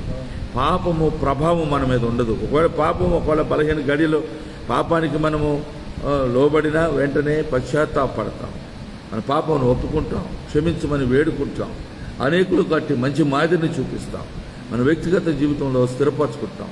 దేవుని సత్యం చేత ప్రభావితం చేయబడి ఆత్మ ద్వారా స్పందిస్తూ కుమారుడైన క్రీస్తులో మన యొక్క అనుబంధాన్ని కొనసాగించుకుంటూ భూమి మీద రాబోయే ఉగ్రతను గురించి అనేకులకు హెచ్చరిక చేస్తూ మనము హెచ్చరిక పొందొచ్చు. అందరికీ మేలుకరంగా మన జీవితము, మన జీవిత విధానము, మనం నిష్కర్షగా చెప్పే సత్యాలు అనేకులను ఆలోచింప చేయాలి. అంతేగాని ఎవరి మీద కోపంతో మనం చెప్పం కదా. ఎస్ బాబు, అంతేనా? లాజరస్ చిన్నానా? ఇప్పుడు మధ్యాహ్నం జరిగిన కార్యక్రమంలో నేను మాట్లాడాను. అది ఎవరినో ద్వేషించో ఎవరి మీద పడి వాళ్ళని చండాడి చేస్తే మనకు వచ్చేది ఏమి లాభం? సత్యాన్ని తెలియజేస్తే, నిష్కర్షగా సత్యాన్ని చెప్పకపోతే రాబోయే ఉగ్రత యొక్క దాని యొక్క ఎక్స్టెంట్, అంటే దాని ఎంతవరకు దాని ప్రభావం మన మీద పడి నాశనం చేస్తుందో, దేవుడు ఎంతవరకు మనల్ని నశింపజేస్తారనే విషయం తెలియజేసినప్పుడు ప్రజలు హెచ్చరిక పొందాలనే ఉద్దేశంతో మనము మన ప్రియులు ఎవరు కూడా నశించుకోకుండా ఉండాలని ప్రేమ కలిగి సత్యమును చెప్తాం. మన ప్రేమ కలిగే ఉన్నాం. ప్రేమ లేదని ఎవడైనా భ్రమపడితే వాడి వెర్రితనం అంతే. ఎందుకంటే వెలిగింపబడిన వారికి ప్రేమ ఉందో లేదో ఆ మాటల్ని చూచి ఆలోచించి అది దేవుని వాక్య ప్రకారం ఉన్నవా లేవా, వ్యక్తుల యొక్క పరిస్థితులు అన్నిటికీ అవి ఉన్నవా, అనుగుణమైనవా కావా అని పరిశీలించుకుని వారు అవును కదా ఇది సత్యము, దేవుని వాక్యము, మనం దేవునికి లోబడాలి కదా అనే ఆశతో, ఆసక్తితో, అనురక్తితో వారు దేవుని వెంబడించడానికి అవకాశం ఉంటుంది. నేను కూడా చేస్తున్నాను అయ్యగారు అన్నా ఒక వ్యక్తి హెచ్చరిక పొందకుండా నేను అలాగే ఉన్నాను ఇలాగే ఉన్నాను ఉంటే మంచిదే కదా, వద్దని ఎవరన్నారు? నువ్వు ఉండాలి అంతే. ఉన్నావా లేవా, ఎవరు మాకు చెప్పేది బాధ్యత. రేపు ఉత్తరవాది ఎవరికి మనం ఉత్తరవాదులము? మనం ఇప్పుడు నిరుత్తరమై ఎందుకున్నాము? మనలో లోపాలు ఉన్నాయి. దేవుని ఎదుట మనం ఉత్తరవాదులమై ఉన్నాం. ప్రతి చర్య, ప్రతి సందర్భము, ప్రతి వ్యక్తి బంధుత్వమా? ఈ లోకం ఏమన్నా బంధుత్వమా? మనుషులను బట్ట వారిని ఏదో సంతోష పెట్టేదా ఇది? కుటుంబ సభ్యులు కూడా శత్రువులు అయిపోతారు. ఒక ఇంట్లోనే యేసయ్య బిడ్డలకు ఆయన యొక్క సార్వభౌమ అధికారానికి లోబడిన వారికి చాలా తేడాలు ఉంటాయి. కొందరు లౌకికమైన వాటిని, ధన సంపదల మీద దృష్టి పెట్టినప్పుడు అది ఆధ్యాత్మికంగా మనకు అంత ఆసక్తి ఏం లేదు. మరి ఎంత గొప్పవారైనా సంతోషమే. కానీ యేసయ్య లేకుండా ఒక పాట ఉంది, మనం అందరం ఒకసారి చిన్నగా ఆ పాట అందరం అనుకుందాం. ఆ పాట మనులు మాణిక్యములున్నా మేడ మిద్దెలు ఎన్నున్నా మధ్యలో యేసు లేకున్నా ఏది ఉన్నా అది సున్నా. ఇదొకటి సింపుల్ పాట. పిల్లలు సండే స్కూల్లో పాడతారు, పెద్దలు కూడా పాడవచ్చు. పిల్లలు పెద్దలని ఏమి లేదు. ఆత్మ సంబంధమైన సందేశాన్ని తీసుకుని వచ్చే ప్రతి వచనాన్ని మనం పాడవచ్చు, ఉత్సాహంగా జ్ఞాపకం చేసుకోవచ్చు. ఐగుప్తును విడచి మీరు అరణ్యవాసులే ఇదరలో పాడైన ఘోరహు పాపంబు మాని విధేయులై వీరాజిల్లుడి. పాడైన ఘోరహు పాపంబు మాని విధేయులై వీరాజిల్లుడి. సియోను పాటలు సంతోషముగా పాడుచు సియోను వెళ్ళుదము. హల్లెలూయా. సియోను వెళుతున్నాం మనం. సియోను చాలామంది మనం పాటలు పాడటానికి ఆసక్తి లేదు, నేర్చుకోం. కానీ నేర్చుకుంటే మంచిది.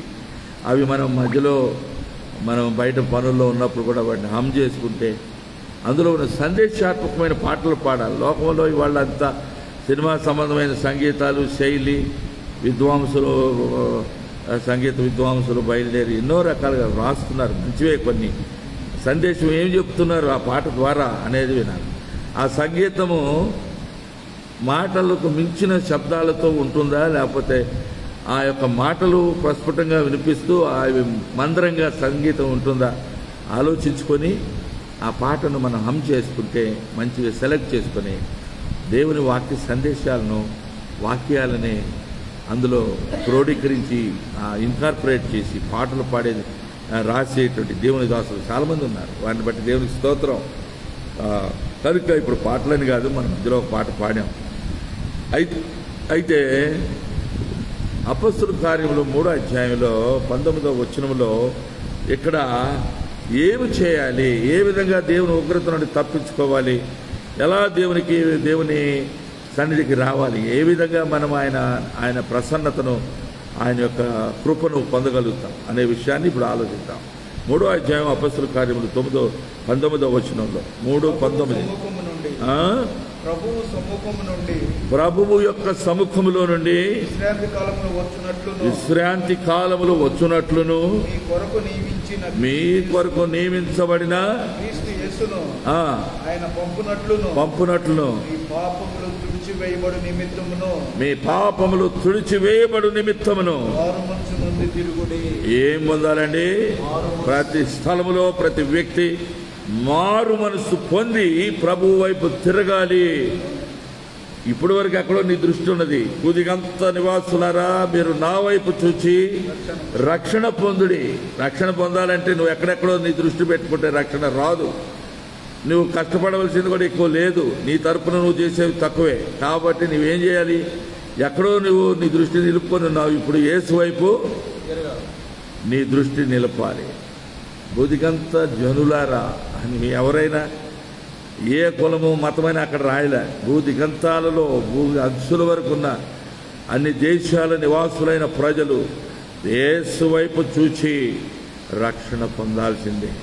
నీ దృష్టిని లోకం వైపు నుంచి మరల్చి క్రీస్తు వైపు చూస్తే యేసయ్య పొందిన దెబ్బలు ఎందుకు పొందారు, ఆయన ఎవరు, ఎక్కడి నుండి వచ్చారనే విషయాన్ని ఆలోచించి మనం కూడా దాన్ని స్పష్టంగా ప్రజలకు తెలియజేసి, ఆయన జన్మ యొక్క ఆశ్చర్యకరమైన ఆయన జన్మ, ఆయన మునుపు ఎక్కడున్నారు? పరలోకంలో ఉన్నారు, తండ్రి యొద్ద ఉన్నారు, ఆత్మస్వరూపుగా ఉన్నారు, శరీరధారి అయి వచ్చారు, మరి కృపా సత్య సంపూర్ణుడై మన మధ్య నివసించారు. ఆ దేవుణ్ణి మనము కలిగి ఉన్నామా లేదా?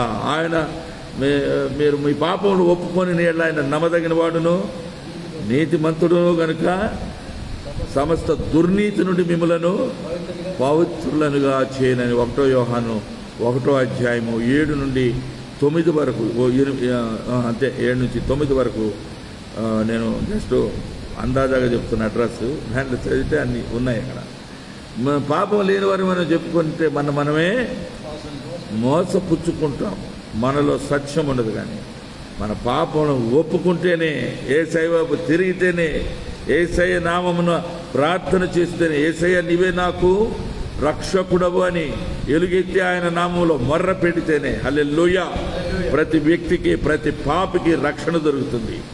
అందుకని పశ్చాత్తాపం యొక్క ప్రాధాన్యత ఈ వచనంలో మరి అపొస్తలులు తెలియజేశారు. హల్లెలూయా. కాబట్టి మళ్ళీ ఒకసారి ఆ వచనం చదువుతాం. 19వ వచనం అపొస్తలుల కార్యము 3:10 పెద్దగా బిగ్గరగా. ప్రభువు సముఖము నుండి విశ్రాంతి కాలములు వచ్చునట్లును మీ కొరకు నియమించిన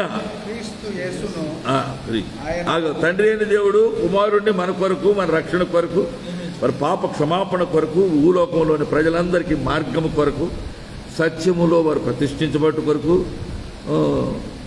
జీవమును కలిగి ఉండుట కొరకు, నిజమైన స్వాతంత్ర్యాన్ని వారు కలిగి ఉండుట కొరకు,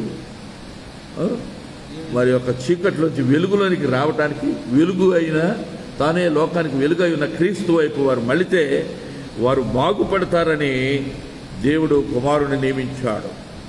కనుక నియమించిన క్రీస్తు యేసును ఆయన పంపునట్లును పాపములు తుడిచివేయబడు నిమిత్తమును. ఆగండి, పాపములు ఏమవుతాయంట? తుడిచివేయబడు నిమిత్తమును మారు మనసు పొంది పాపాలు తుడిచివేయబడాలంటే మనం ఏం చేయాలి? మనస్సును మార్చుకోవాలి. మారు మనస్సు అంటే ఇప్పుడు వరకు మన యొక్క direction, our direction in life is going this way, ఈ విధంగా తినగా ఇటు వెళుతున్నాం. వెంటనే మనం యూటర్న్ తీసుకోవాలన్నమాట. త్రోవను మార్చుకోవాలి, ఆలోచన విధానాన్ని మార్చుకోవాలి. Change of mind, change of direction అని ఉంది మారు మనసు అంటే. దాని గురించే ప్రత్యేకంగా చాలా మాట్లాడవలసి ఉంటుంది. ఏదో పై మాటలతో అవేవి కావు. అందుకే దివారాత్రులు ధ్యానించాలి, సత్యంలో ప్రతిష్ఠించబడాలి, దేవుని బిడ్డలతో అనుబంధం కలిగి ఉండాలి, వాక్యాన్ని ధ్యానించాలి, ప్రార్థించాలి, మన హృదయ స్థితిని దేవుని ఎదురు ఒప్పుకోవాలి. దేనికైనా లోపము మనకు ఏర్పడితే వెంటనే అయ్యా ఫలానా విషయంలో నేను తప్పు చేశాను ప్రభు అని క్షమించండి, వెంటనే ఆయన క్షమిస్తారు. దుర్నీతి నుండి పవిత్రులుగా చేస్తారు. మన ఆలోచన తలంపులను సరళిని మార్చివేస్తారు, డైరెక్షన్. అంతేకాకుండా దేవుని వాక్యాన్ని మనం కలిగి ఉండటం వల్ల దేవుని 4:12 ఉంది, హెబ్రీ 4:12 ఎలయనగా దేవుని వాక్యము అని ఉంటుంది. చదవండి హెబ్రీ 4:12. త్వరగా తీసుకోవటం మంచిది, ధన్యులు మీరు. ఎలయనగా దేవుని వాక్యము బలమైనదై, ఎందుకనగా దేవుని వాక్యము సజీవమై బలమైనదై. మొట్టమొదటి సజీవమైనది, ఇట్స్ లివింగ్ వర్డ్.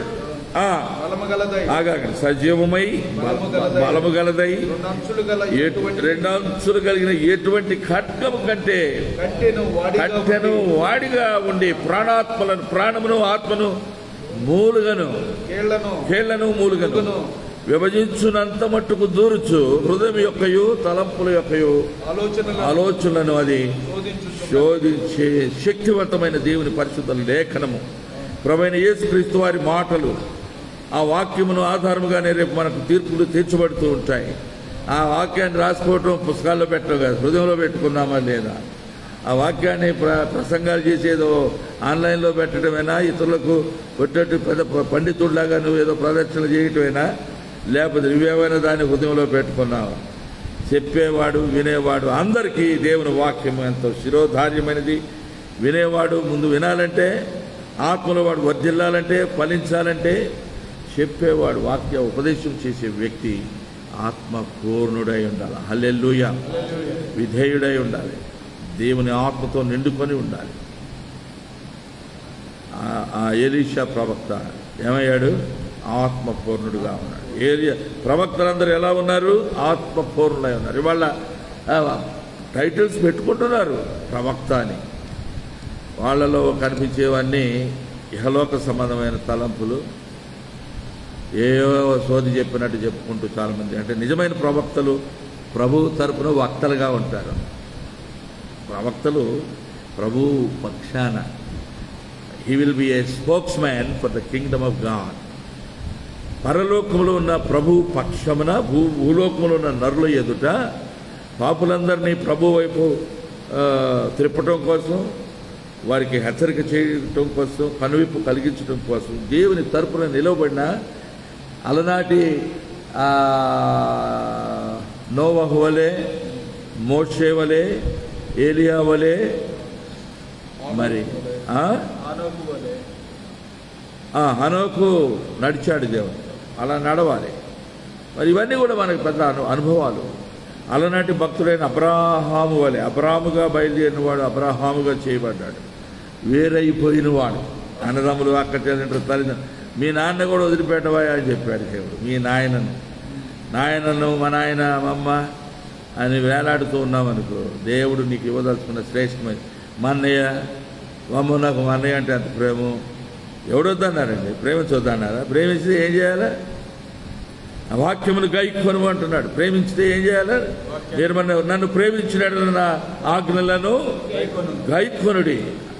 నువ్వు ఒకవేళ అన్నయ్య వినలేదనుకో దేవుని మాటలు, అన్నయ్యని ఏం చేయాలి? నువ్వు హెచ్చరించాలి. అన్నయ్య నీకు తెలియదేమో, ఇట్లా ఉంది దేవుని వాక్యం, నేను దేవునికి లోబడుతున్నాను, మీరు కూడా లోబడాలి, ఎంతకాలం సాతానుకు తొత్తులుగా బ్రతుకుతారని హెచ్చరిక చేయవలసిన శక్తి ఎప్పుడో రావాల్సింది మనుషులకు. ఎన్నేళ్లుగా మన ప్రభుత్వ అనుబంధంలో ఉంటే ఇంకా ధైర్యం రాలే, ఎక్కడ కాళ్ళు అక్కడే. మన గతంలో మన బంధువుల్లో ఒక అన్నయ్య గారు ఉంటారు, మాకు అన్నయ్య అంటే అది కూడా అనకూడదు, అడ్రస్ తెలిసిపోదు కదా. ఒక పాప ఉండేది వాళ్ళకి. ఆ పాప 9-10 సంవత్సరాల దాకా బ్రతికింది. ఆ అమ్మాయి తల ఇంటికి ఉండేది, ఆ మానసికంగా ఎదగలేదు. ఇదంతా ఒళ్ళు కాచుకొని పాపం అట్లా ఉండేది. వారు ఎంతో శ్రద్ధ కలిగి ఆ పాపను బ్రతికించుకోవాలని ఎంతో ప్రయత్నం చేశారు, కానీ చనిపోయింది. తర్వాత దేవుడు వారిని ఆశ్రయించి ఎంతో ఉంటారు. నేనేం చెప్తున్నానంటే, ఎదుగు లేని ఆధ్యాత్మిక జీవితం వల్ల మరుగుజ్జులు అయిపోతున్నాం. ఏది చెప్పినా వినపడదు, చెవులు దిబ్బడ వేస్తాయి. ఏది కన్నుల దగ్గర సాక్షాత్కారం చేసినా దేవుడు అది వినడానికి, అది చూడటానికి. అందుకనే ఒక ఆవిడ పాట రాశారు, కన్నలేని కన్నులేలనయ్యా, వినలేని చెవులేలనయ్యా, నిన్ను చూడ మనసాయనయ్యా యేసయ్యా, నిన్ను చూడ మనసాయనయ్యా. నాకు కళ్ళున్నప్పుడు నేను చూడలేకపోయానయ్యా, ఇప్పుడు కళ్ళు పోయినాయి, నేను గుడ్డిదాన్ని అయ్యాను. ఎన్నో బాధలు. సమయం దాటిపోయిన తర్వాత ఆ యొక్క స్వేచ్ఛాయుత జీవితానికి అలవాటు పడి అరణ్యంలో పడి పశువులతో పశువులాగా జంతువుగా క్రూరమైన జీవిత విధానాన్ని అభ్యాసం చేసుకున్న ఏశావేనా కాదు, ఏశావేనా, యాకోబు ఏశావేగా. ఏశావు ఏం చేశాడు? వేటాడటం మొదలుపెట్టాడు. నాయన నాకేమన్నా అన్నీ ఇచ్చేసావా నాయన, నా తండ్రి ఏమన్నా ఉన్నాయా నాకు? అయ్యా నువ్వు ఎక్కువసేపు మాట్లాడబోకు, ఇంకా అన్నీ ఇచ్చేసాను, దేవుడు చేస్తే సంపూర్ణంగా ఇచ్చేస్తాడయ్యా. మరి నువ్వు ఎందుకు ఇట్లా చేసుకున్నావు? నువ్వెందుకు ఆలస్యం అయిపోయావు? నువ్వెందుకు దేవుని మార్గాల్లో అభ్యాసం చేసుకున్నావు? నువ్వెందుకు మోసపోయావు? జీవితంలో నువ్వెందుకు స్థిరపడలేదు? ఏమి లేవు నాయన, అన్ని శాపాలే ఉన్నాయి. దారుణం ప్రియులారా, ఇవాళ శాపగ్రస్తమైన బ్రతుకులో మన వాళ్ళు చాలామంది ఉన్నారు. పూర్వం మనం కూడా భయంకరమైన విగ్రహారాధికులు. ఒకప్పుడు మన పూర్వీకులు మొండితోక వీరయ్య గారు కంటే ముందు, ఆ తర్వాత వచ్చిన మొండితోక మరి ముత్తయ్య గారు అనబడే మత్తయ్య గారు, మరి మత్తయ్య అయిపోయారు. సువార్తలలో మొట్టమొదటి ఆ యొక్క మత్తయ్యగా సువార్థికుడిగా ఆయన అయిపోయారు. దేవుడు నమ్ముకున్నారు, ఆయన సేవ ఏం చేయలేదు, కానీ తెలిసిన కాడికి దేవునిలో విశ్వాసం ఉంచుకొని తన 7 పిల్లలను, కుమారులని 20 కుమార్తెలను దేవునికి అంకితం చేసుకొని ఆయన చిన్న పనులు చేసుకొని బ్రతికారు. చివరికి దేవుడు ఆయన ప్రభు సన్నిధిలో నిండు వృద్ధాప్యంలో ప్రభు సన్నిధికి వెళ్ళిపోయారు. నేనేం చెప్తున్నానంటే, మనం ఎదగాలి, ఆత్మీయంగా ఎదగాలి. ఉగ్రత నుండి తప్పించబడే విధానం ప్రజలకు తెలియచేయాలి. అందుకనే పాపము నుండి మరి పశ్చాత్తాప పడుట ద్వారా క్రీస్తు వైపు ప్రజలను నడపవలసిన బాధ్యత, మరి రాబోయే ఉగ్రత నుండి వారు తప్పించుకునే విధానంలోకి వారిని ఉపదేశం చేయటం ద్వారా మేలు చేకూర్చేవారు మనం ఉండాలని దేవుడు కోరుతున్నాడు. అందుకనే సామెతల గ్రంథం 28వ అధ్యాయం 13వ వచనం, సామెతలు 28:13 చూడండి దయచేసి. మీరు తీసి చదవాలి. నేను చెప్పాలంటే ఎన్ని గంటలైనా చెప్తాను, కానీ నేను చెప్తే గొప్ప లేదు, విషయం ఉపయోగం లేదు. అతిక్రమములను దాచిపెట్టువాడు వర్ధిల్లడు. దేవుని వాక్యం ఏం చెప్తున్నదంట? అతిక్రమములను దాచిపెట్టుకొని వాడు వర్ధిల్లడు, కానీ వాటిని ఒప్పుకొని ఏది అతిక్రమం, ఫలానా విషయంలో తప్పు చేశాను, ఫలానా పద్ధతిలో నా తీర్మానం సరైనదిగా లేదు, నా మార్గము తప్పిపోయాను, దేవుని చిత్తానికి వ్యతిరేకంగా చేశాను, నేను అతిక్రమించాను, కానీ దేవా నేను ఒప్పుకుంటున్నానయ్యా, కనికరించయ్యా, సహాయం చేయని ఆయన పాదాల మీద పడితే వెంటనే కనికరించి కటాక్షం చెప్పి మన పైకి లేవనెత్తేవాడు. చెప్పండి. వాటిని ఒప్పుకొని విడిచిపెట్టేవాడు. ఒప్పుకోవాలి. ముందు అతిక్రమలు ఏంటో తెలిసి ఉండాలి. మన అతిక్రమలు ఎట్లా తెలుస్తాయి? మన అతిక్రమలు, ఆ క్రియలు ఏమిటి? వాక్యములో దేవుడు వ్యతిరేకించే విషయాలు ఏమిటి?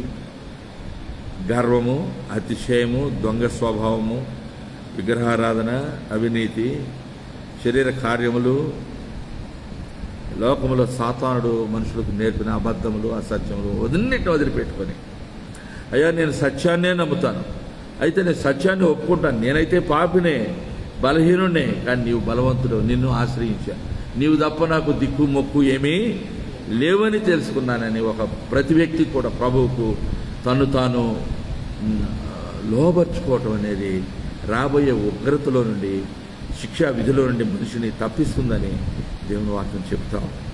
కాబట్టి మనము కొత్త నిబంధనలో ఒక వచనాన్ని చూద్దాం. 1 తెస్సలోనికైయుల పత్రికలో 5వ అధ్యాయంలో 9వ వచనం. 1వ తెస్సలోనికైయులకు పౌలు గారు రాసిన పత్రిక 5వ అధ్యాయము 9వ వచనంలో దేవుని వాక్యం ఇలా చెప్తా ఉన్నది. చదవండి. ఎందుకనగా మన ప్రభువైన యేసుక్రీస్తు ద్వారా రక్షణ పొందుటకే దేవుడు మనలను నియమించాడు. దేవుడు మనల్ని ఎందుకు నియమించాడండి? యేసుక్రీస్తు ద్వారా ఆయన, మన ప్రభు అయిన యేసుక్రీస్తు ఆయన ద్వారా మనం రక్షణ పొందుటకే నియమించబడ్డాము. కానీ శిక్షా విధికి మనము ఉగ్రత పాలైపోయి నశించిపోయి నరకాగ్ని పాలైపోవడానికి దేవుడు మనం నియమించలేదు కనుక, నియమించబడలేదు కనుక మనము మేలుకొని ఉన్నను, నిద్రపోవచ్చున్నను, అవును, తనతో కూడా జీవించు నిమిత్తము ఆయన మన కొరకు మృతి పొందెను. మనం మేలుకొని ఉన్నా, నిద్రపోతూ ఉన్నా, ఎక్కడున్నా మనం జీవించున్నా, చనిపోయినా బ్రతికినా ఆయన మన నిమిత్తము చనిపోయారు. ఆ విషయాన్ని గుర్తుపెట్టుకొని ఆయన ద్వారా తప్ప ఉగ్రత నుండి తప్పించుకునే మార్గము లేదు అనే విషయాన్ని సుస్పష్టంగా సమస్త సంఘాలలో, విశ్వాసులలో, బంధువులలో, స్నేహితుల మధ్యలో నిర్భయముగా ప్రకటించాలి. మన పిచ్చోడు అనుకున్నారు.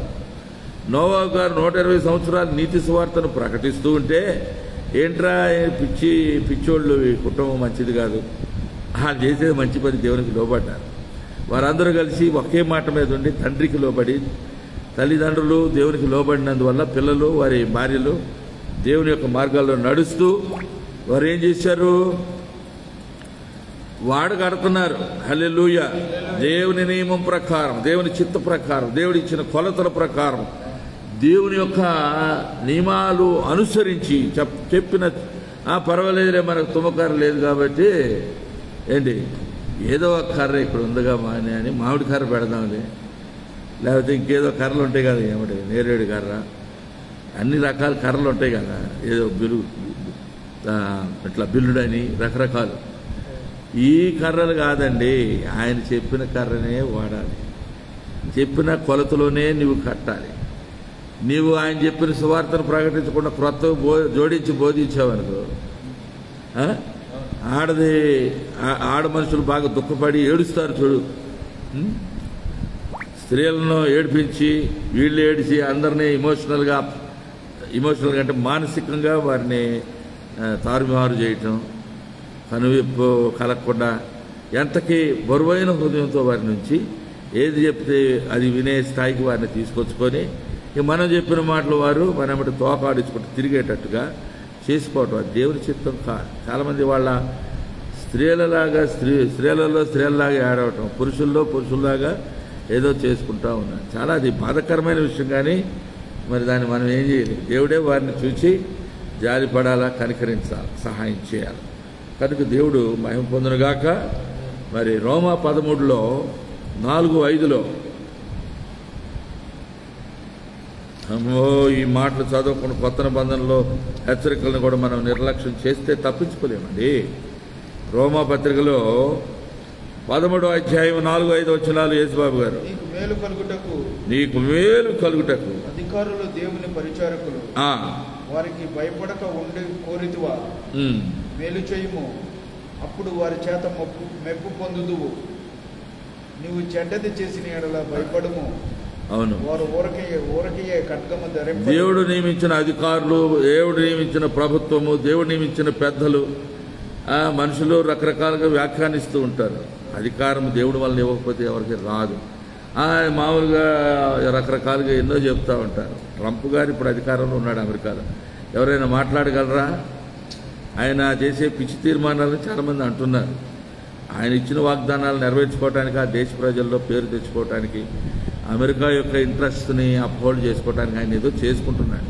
ప్రపంచ ప్రజలకు అది ఒక వింతగా, కోపతాపాలకి గురి చేసేదిగా, ఇతరులందరినీ వెళ్ళగొట్టి ఉద్యోగ వ్యవహారాలు లేకుండా చేస్తున్నాడని కొంత బాధ ఉన్నది. మారుస్తాడు దేవుడు, సమయం వస్తుంది. కానీ అధికారం దేవుడు ఇచ్చాడు కనుక ఎవరు ఏమీ మాట్లాడలేని స్థితిలో ఉన్నారు. కనుక అధికారులు వారు ఏం చేస్తారు చదవండి అక్కడ కొంచెం లోతుగా. నీకు మేలు కలుగుటకు అధికారులు దేవుని పరిచారకులు. నీకు మేలు కలుగుటకు అధికారులు దేవుని పరిచారం. అధికారులు అంటే ఆత్మ సంబంధమైన ఆధిపత్యం, అధికారము, నాయకత్వం ఉంటుంది. అదేవిధంగా సామాజికంగా కూడా ఒక వ్యవస్థ ఉంది, ఈ లోక సంబంధమైన వ్యవస్థ. దానికి కూడా లోబడాలి, లేకపోతే చట్టాలు మనకు వర్తిస్తాయి. మనము జైల్లో ఉండొచ్చు, సంఖ్యలు పడవచ్చు, మన విడిపించేవారు కావాలి. మేము కూడా ఒకప్పుడు ఇదైనప్పుడు దేవుని బిడ్డలు మాకు సహాయం చేసి మమ్మల్ని విడిపించారు కనుక ఈ రోజున ఎంతో కొంత స్వేచ్ఛను అనుభవిస్తున్నాం. పూర్తిగా అందులోని సంఖ్యలోంచి విడుదల పొందిన తర్వాత ఇప్పుడు కూడా కొనసాగుతున్నాం మా యొక్క వివాహం. అది అయిపోయిన తర్వాత దేవుని దాసులను మేమెంతో మాకున్న ప్రేమను, మాకున్న అభిమానాన్ని చాటుకోవాలని, కృతజ్ఞత తెలియజేయాలని కోరుకుంటున్నాం. దేవునికి మహిమ కలుగును గాక.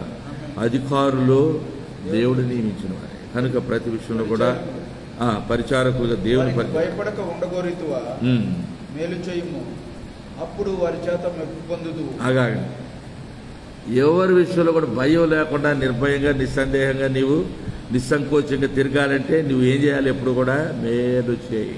హల్లెలూయా. నిందారహితుడుగా ఉంటావు.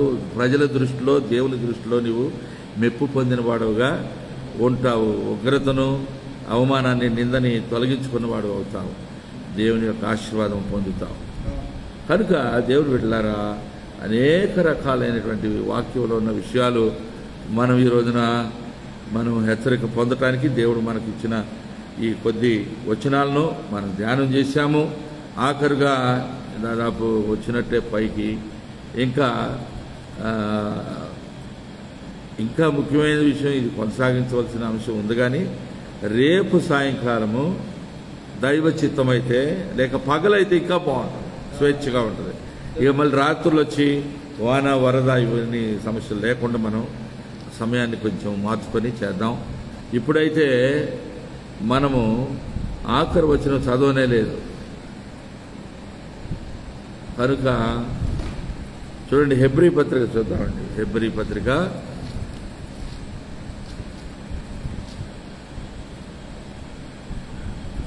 26-27 వచనాలు. హెబ్రీ 10:26-27 వచనాలు.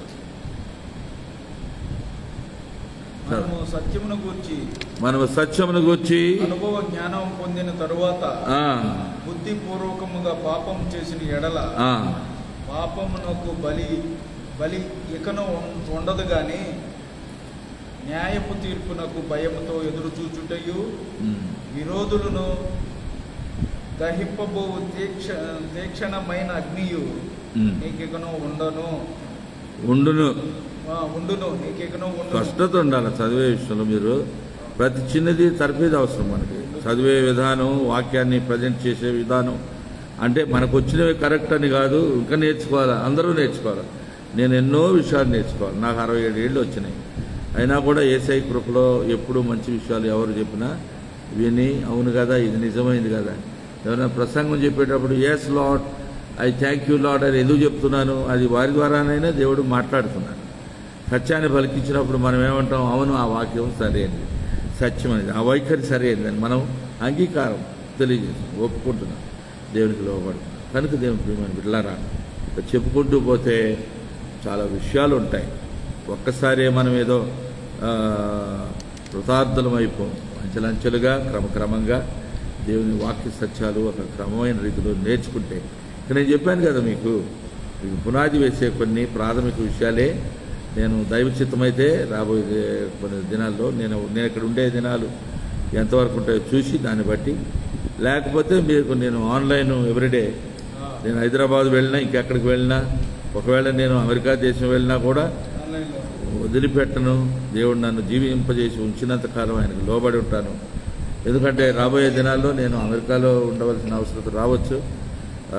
దైవచిత్తమైతే మా కుమారుడు అక్కడ ఉన్నాడు కాబట్టి ఆయన వివాహం చేయాలి కాబట్టి, ఒకవేళ దేవుడు అట్టి అవకాశం ఇస్తే నేను, దేవుని దాసురాలు పుష్పకుమారి, మేమిరువురు వెళ్ళి కుమారుడితో ఉండి కొన్నాళ్ళు దేవుని సన్నిధిలో వారి కొరకు ప్రార్థన చేసి ఆయన వివాహితుడైతే అప్పుడు దేవుని సంరక్షణ హస్తాలకు ఆయన అప్పగించి కృపలో జ్ఞానంలో వారు వర్ధిల్లాలని కోరుకుంటూ తిరిగి వచ్చి నేను అక్కడున్నా అందరి కొరకు ప్రార్థన చేస్తాను, ఇక్కడున్నా చేస్తాను, అందరినీ ఆత్మీయంగా పునాది వేసి నిర్మించాలని ప్రభు కొరకు మనం అందరం ధైర్యంతో సేవలో ముందంజ వేయాలని కోరుకుంటున్నాను. కనుక ఈ మాటలను దేవుడు పరిశుద్ధులైన దాసుల కొరకును సంఘముల కొరకును మన 50 మంది అనుచరులైన దైవజనుల కొరకును మరి ముఖ్యంగా ఈ ప్రాంతాల్లో ఆంధ్ర తెలంగాణ ప్రాంతంలో వారంటే తెలుగు మాట్లాడడం, వారికి ఇంగ్లీష్ అవసరం. ఇంగ్లీష్ కూడా అందరికి రాదు.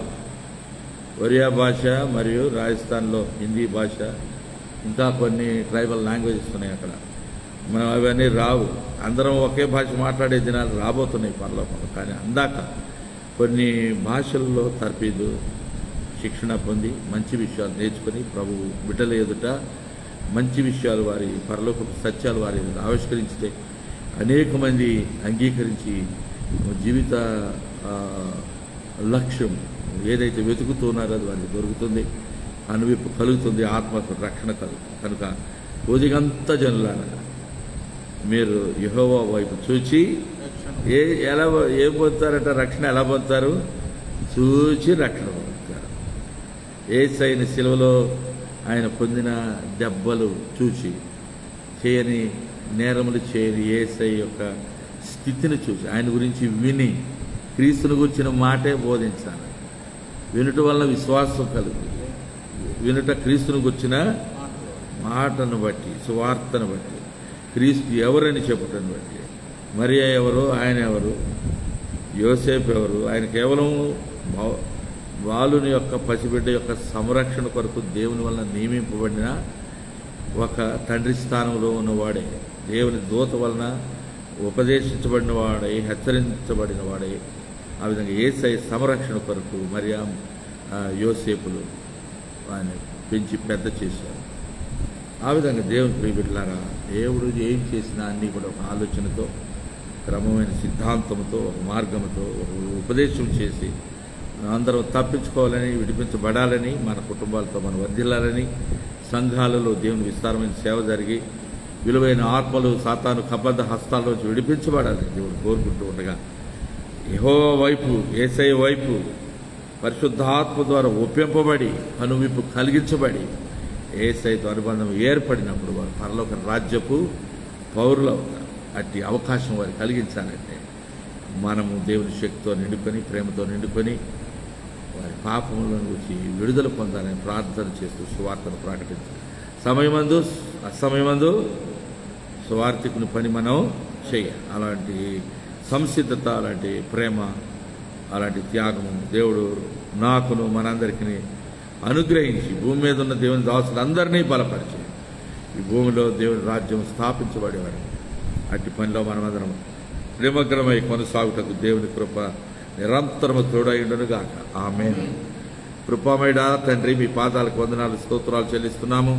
మీ ప్రియదాసులు, మీ దాసురాలు పుష్పకుమారి, నేను అయ్యా మేమందరం కలిసి ధ్యానం చేశాము. ఇందులో నీవే మాకు ఉపదేశకుడు అయి ఉన్నావు. నీవే నీ పరిశుద్ధ లేఖనం ద్వారా పరిశుద్ధాత్మ సహాయంతో దాన్ని వివరించడానికి నాకు కృపనిచ్చావు. పశుప్రాయుడను, పురుగు వంటి వాడను, దౌర్భాగ్యుడను అటు నన్ను నీవు లేవనెత్తి కృపనిచ్చి పరిచర్య పిలుపునిచ్చి మహిమాన్వితమైన నీ కార్యములో నన్ను ముందుకు నడిపిస్తున్నందుకు ఉదిగంతాల వరకు నీ సాక్షిగా పరిచారకుడిగా నియమించి నిన్ను వాడుకుంటానన్నావు. అలాగే నియమించిన నియామకం ప్రకారం నేను ఉదిగంతాల వరకు వెళ్ళి వస్తూ సాక్షిగా బ్రతుకుచ్చు అనేకులకు యేసయ్యను గురించి సాక్షిగా నేను ఉంటూ సువార్త ప్రకటించే విధానంలో మా అనుచరులైన దేవుని దాసులు మేమందరము ఏకరీతిగా, ఏక తాత్పర్యంతో, ఏక హృదయంతో నీ సేవలో ఒక బృందముగా పనిచేయచ్చు. అది నీ ఏర్పాట్లు అనుసరించి కనుక మమ్మల్ని అందరినీ ప్రేమ అనే బంధకాలలో, ఐక్యతలో, సమాధానంలో, ఆత్మ సంబంధమైన ఆయా జ్ఞానంతో మమ్మల్ని నింపమని ఈ వర్తమానం వినడం ద్వారా ఎవరైతే ఈ ఆన్లైన్లో ఉచితంగా ఫేస్బుక్ ద్వారా మాకైతే టీవీలు కార్యక్రమాలు చేసే ఆయా సంసిద్ధత లేదు, ద్రవ్యము లేదు, నిరుపేదలము, నీవైతే ధనవంతుడవు, నీ యొక్క ధనమును నువ్వు ఇవ్వగలవు, ఇచ్చావు. అనేక సందర్భాలలో మాకు నాయన ఏమి పొదువు చేయకుండా చూస్తున్నావు. ప్రేమతో ఆహారం ఇస్తున్నావు, జీవాహారం కూడా ఇస్తున్నావు, పరిశుద్ధాత్మ ద్వారా మాకు ఆదరణ కలుగు చేస్తున్నావు. మా పక్షం నిలబడి నీతి న్యాయములు నీ సింహాసనముకు ఆధారము గనుక అటు నీతితో న్యాయముతో మా ఎడల కృప చూపుతూ మా యొక్క విషయములను నీవు వాదిస్తూ మాకు మా పక్షమును ఉత్తరవాదిగా ఉన్నందుకు వందనాలు. సాతాను శక్తులను లయపరచును ఆయన, వాని దుర్గములను కూల్చివేయము. వాని శక్తితో దురాత్మ బలముతో ఈ లోకములో విచ్చలవిడిగా తిరుగుతున్న సాతాను సంబంధాలను ఆయా క్షమించి శిక్షించి వారిని వైపు ఆకర్షించుకొని వారు మారు మనసు దయచి. ఒకవేళ కొందరు కొన్నిటికి ముద్ర వేయబడినట్లు, కొందరు శిక్షావిధికి, కొందరు లోకంలో అడ్డుగొట్టబట్టడానికి, కొందరు నశించుకోవటానికి పశుప్రాయులుగా జీవిస్తున్నారు. అటు వారిని మార్చమని, నిశ్చితం ఏదైతే అది జరిగించమని, ముఖ్యంగా ఈ సమయంలో మా దూర ప్రాంతంలో ఉన్న దూరదేశంలో ఉన్న మా కుమారుడు శామి బాబు కొరకును, అలాగే మీ దాసురాలు నన్ను, నా కొరకును, అన్నదమ్ముల కొరకును, అక్క చెల్లెండ్ల కొరకును, బంధువర్గం కొరకును, 50 మంది దైవజనుల కొరకును, నీ సేవ జరిగించిన సమస్త దైవజనులందరి కొరకును, వారు ఏ సంఘమైనా ఎక్కడున్నా, ఏ ప్రదేశమైనా భూమండలంలోని నమ్మకమైన మీ దాసులందరి కొరకు అయ్యా నిన్ను విశ్వసించి మావలే పరిశుద్ధమైన అయ్యా పిలుపును అందుకున్న నీకు లోబడిన బిడ్డలందరి కొరకు నీ పరిశుద్ధ సన్నిధిలో జ్ఞాపకం చేస్తూ, ముఖ్యంగా ప్రకృతి బీభత్సాల్లో, వైపరీత్యాల్లో అయా యవనస్తులు అనేక మంది నశించిపోతున్నారు. అయా క్యాంపులో చనిపోయిన, టెక్సాస్లో జరిగిన ఘోర విపత్తులో ఆ తల్లిదండ్రులకు ఆదరణ, అలాగే రష్యా దేశంలో ఇంకా వివిధ దేశాలలో సునామీ వల్ల గృహాలను విడిచి సురక్షిత ప్రాంతాలకు తరలించబడిన బిడ్డల కొరకు, అలాగే ప్రార్థనలు కోరిన మా ప్రియులందరి కొరకు చాలామంది మాకు తమ ప్రార్థన మనవులు తెలియజేస్తున్నారు తండ్రి. అటు బిడ్డల కొరకు, వారి కుటుంబాల కొరకు, వారి అవసరతల కొరకు, ఆత్మ సంబంధమైన నీ శక్తి విడుదల కొరకు, మా రహస్యంలో దాచబడిన మరుగైన నిధుల కొరకు, అయా వారి ఆదరణ కొరకు, స్వస్థత కొరకు ప్రార్థిస్తున్నాం. బిడ్డల చదువుల కొరకు, ఉద్యోగముల కొరకు, వివాహముల కొరకు, గృహ నిర్మాణములు పూర్తి చేయడం కొరకు, అయా భూమి మీద నివాస స్థలములు శాశ్వతం కాకపోయినా నీలోనే మాకు క్షేమము, శాశ్వతమైన నివాసము నీవే. కానీ భూమి యందు మేము ఉన్నంత వరకు మాకు అట్టి ఒక నివాసము, ఒక నీడ, ఒక గృహము, ఒక క్షేమకరమైన ఆ కుటుంబం నివసించడానికి ప్రదేశము, స్వజనుల మధ్యలో సమాధానంతో జీవించే అనుభవము దయచేయి. ఎవరెవరికి ఏమున్నా లేకపోయినా అన్ని నీవే సమకూర్చే దేవుడు. కనీసం నాయన నీ పరిశుద్ధ సన్నిధిలో, నీ బలిపీఠం వద్ద పిచ్చుకలకు కూడా నీవు నివాస స్థలం ఏర్పాటు చేసిన కృప కలిగిన తండ్రివి, కటాక్షం కలిగిన దేవాది దేవుడు. మా తల వెంట్రుకల్లో ఒక్క వెంట్రుక రాలిపోయినా కూడా ఆ లెక్కలో నీ లెక్కలో, నీ దృష్టిలో మీ చిత్తం లేకుండా ఒక అతి చిన్ని ప్రాణి పిచ్చుక ఒక నేల రాలటం కూడా నీ చిత్తానికి తెలియకుండా, నీకు తెలియకుండా యుద్ధాలను అరికట్టండి, యుద్ధ సమాచారం అణిచివేయండి. ఉదిగంతాల వరకు సువార్త విరివిగా ప్రకటించబడినట్లు, ఇంకా ఏసైకు లోబడని వారు, సువార్తను వినని వారు, ఇంకా తమ దృష్టిని ఎట్టేటో తిప్పుకొని తిరుగుతున్నవారు, వారందరూ యేసు వైపు చూడటానికి, రక్షణ పొందటానికి కృప చూపమని, మహిమయు ఘనతయు ప్రభావమును నీ నామమునకే ఆరోపిస్తూ నువ్వు చేస్తూ వచ్చిన మేళ్ళన్నిటికీ వందనాలు చెల్లించి, యేసు పరిశుద్ధ నామములు ఈ ప్రార్థనా మనవులు అన్నీ మీకు సమర్పించి మిక్కిలి వినయముతో అడిగి వేడుకుంటూ ప్రార్థిస్తున్నాము తండ్రి. ఆమేన్. హల్లెలూయా. ప్రభువైన యేసుక్రీస్తు కృప, తండ్రి అయిన దేవుని ప్రేమ, పరిశుద్ధ ఆత్మకు సహవాసము సన్నిధి మా ప్రియులందరికీ, ఫేస్బుక్ ఫాలోవర్స్ ఎవరెవరితో ఈ వర్తమానం షేర్ చేయబడుతుందో, ఎక్కడికి వెళుతుందో ప్రతి హృదయంలో సమాధానము, దేవుని వైపు చూసే అనుభవము, దేవుని ఉగ్రత నుండి తప్పించుకునే కృప అనుగ్రహిస్తామని మా ఘనత ప్రభావం నీకే ఆరోపించి, తండ్రి యొక్క కుమారుని యొక్క పరిశుద్ధాత్మ యొక్క నామములు ఈ ప్రార్థన మనం సమర్పిస్తున్నాము తండ్రి. హల్లెలూయా. ఆమేన్. అందరికీ వందనాలు. దేవుడి స్తోత్రం. God bless you all. Praise Lord. మళ్ళా దేవుడు సమయం ఇస్తే రేపటి ఏదో అనుకూల సమయంలో మనం అందరం సమకూడి పగలపూటైనా 1 గంట, ఇప్పుడంటే వర్షం పడింది, అందువల్ల కొంతసేపు మళ్ళీ పొడిగించుకోవడానికి అవకాశం కలిగింది. అయినా కూడా ఇప్పుడు మీరు వెళ్ళాలి, క్షేమంగా వెళ్ళిరండి. దేవుడు మిమ్మల్ని ఆశీర్వదించును గాక. Thank you so much. మీరు యేసయ్య కృపలో మీ కుటుంబాలతో మీరు సంతోషంగా ఉండండి, సమాధానంతో జీవించండి, కృప కలిగిన దేవుని సువార్తను ప్రకటించండి. దేవుడు మిమ్మల్ని ఆశీర్వదించును గాక. ఆమేన్. Thank you so much. Good night. Amen.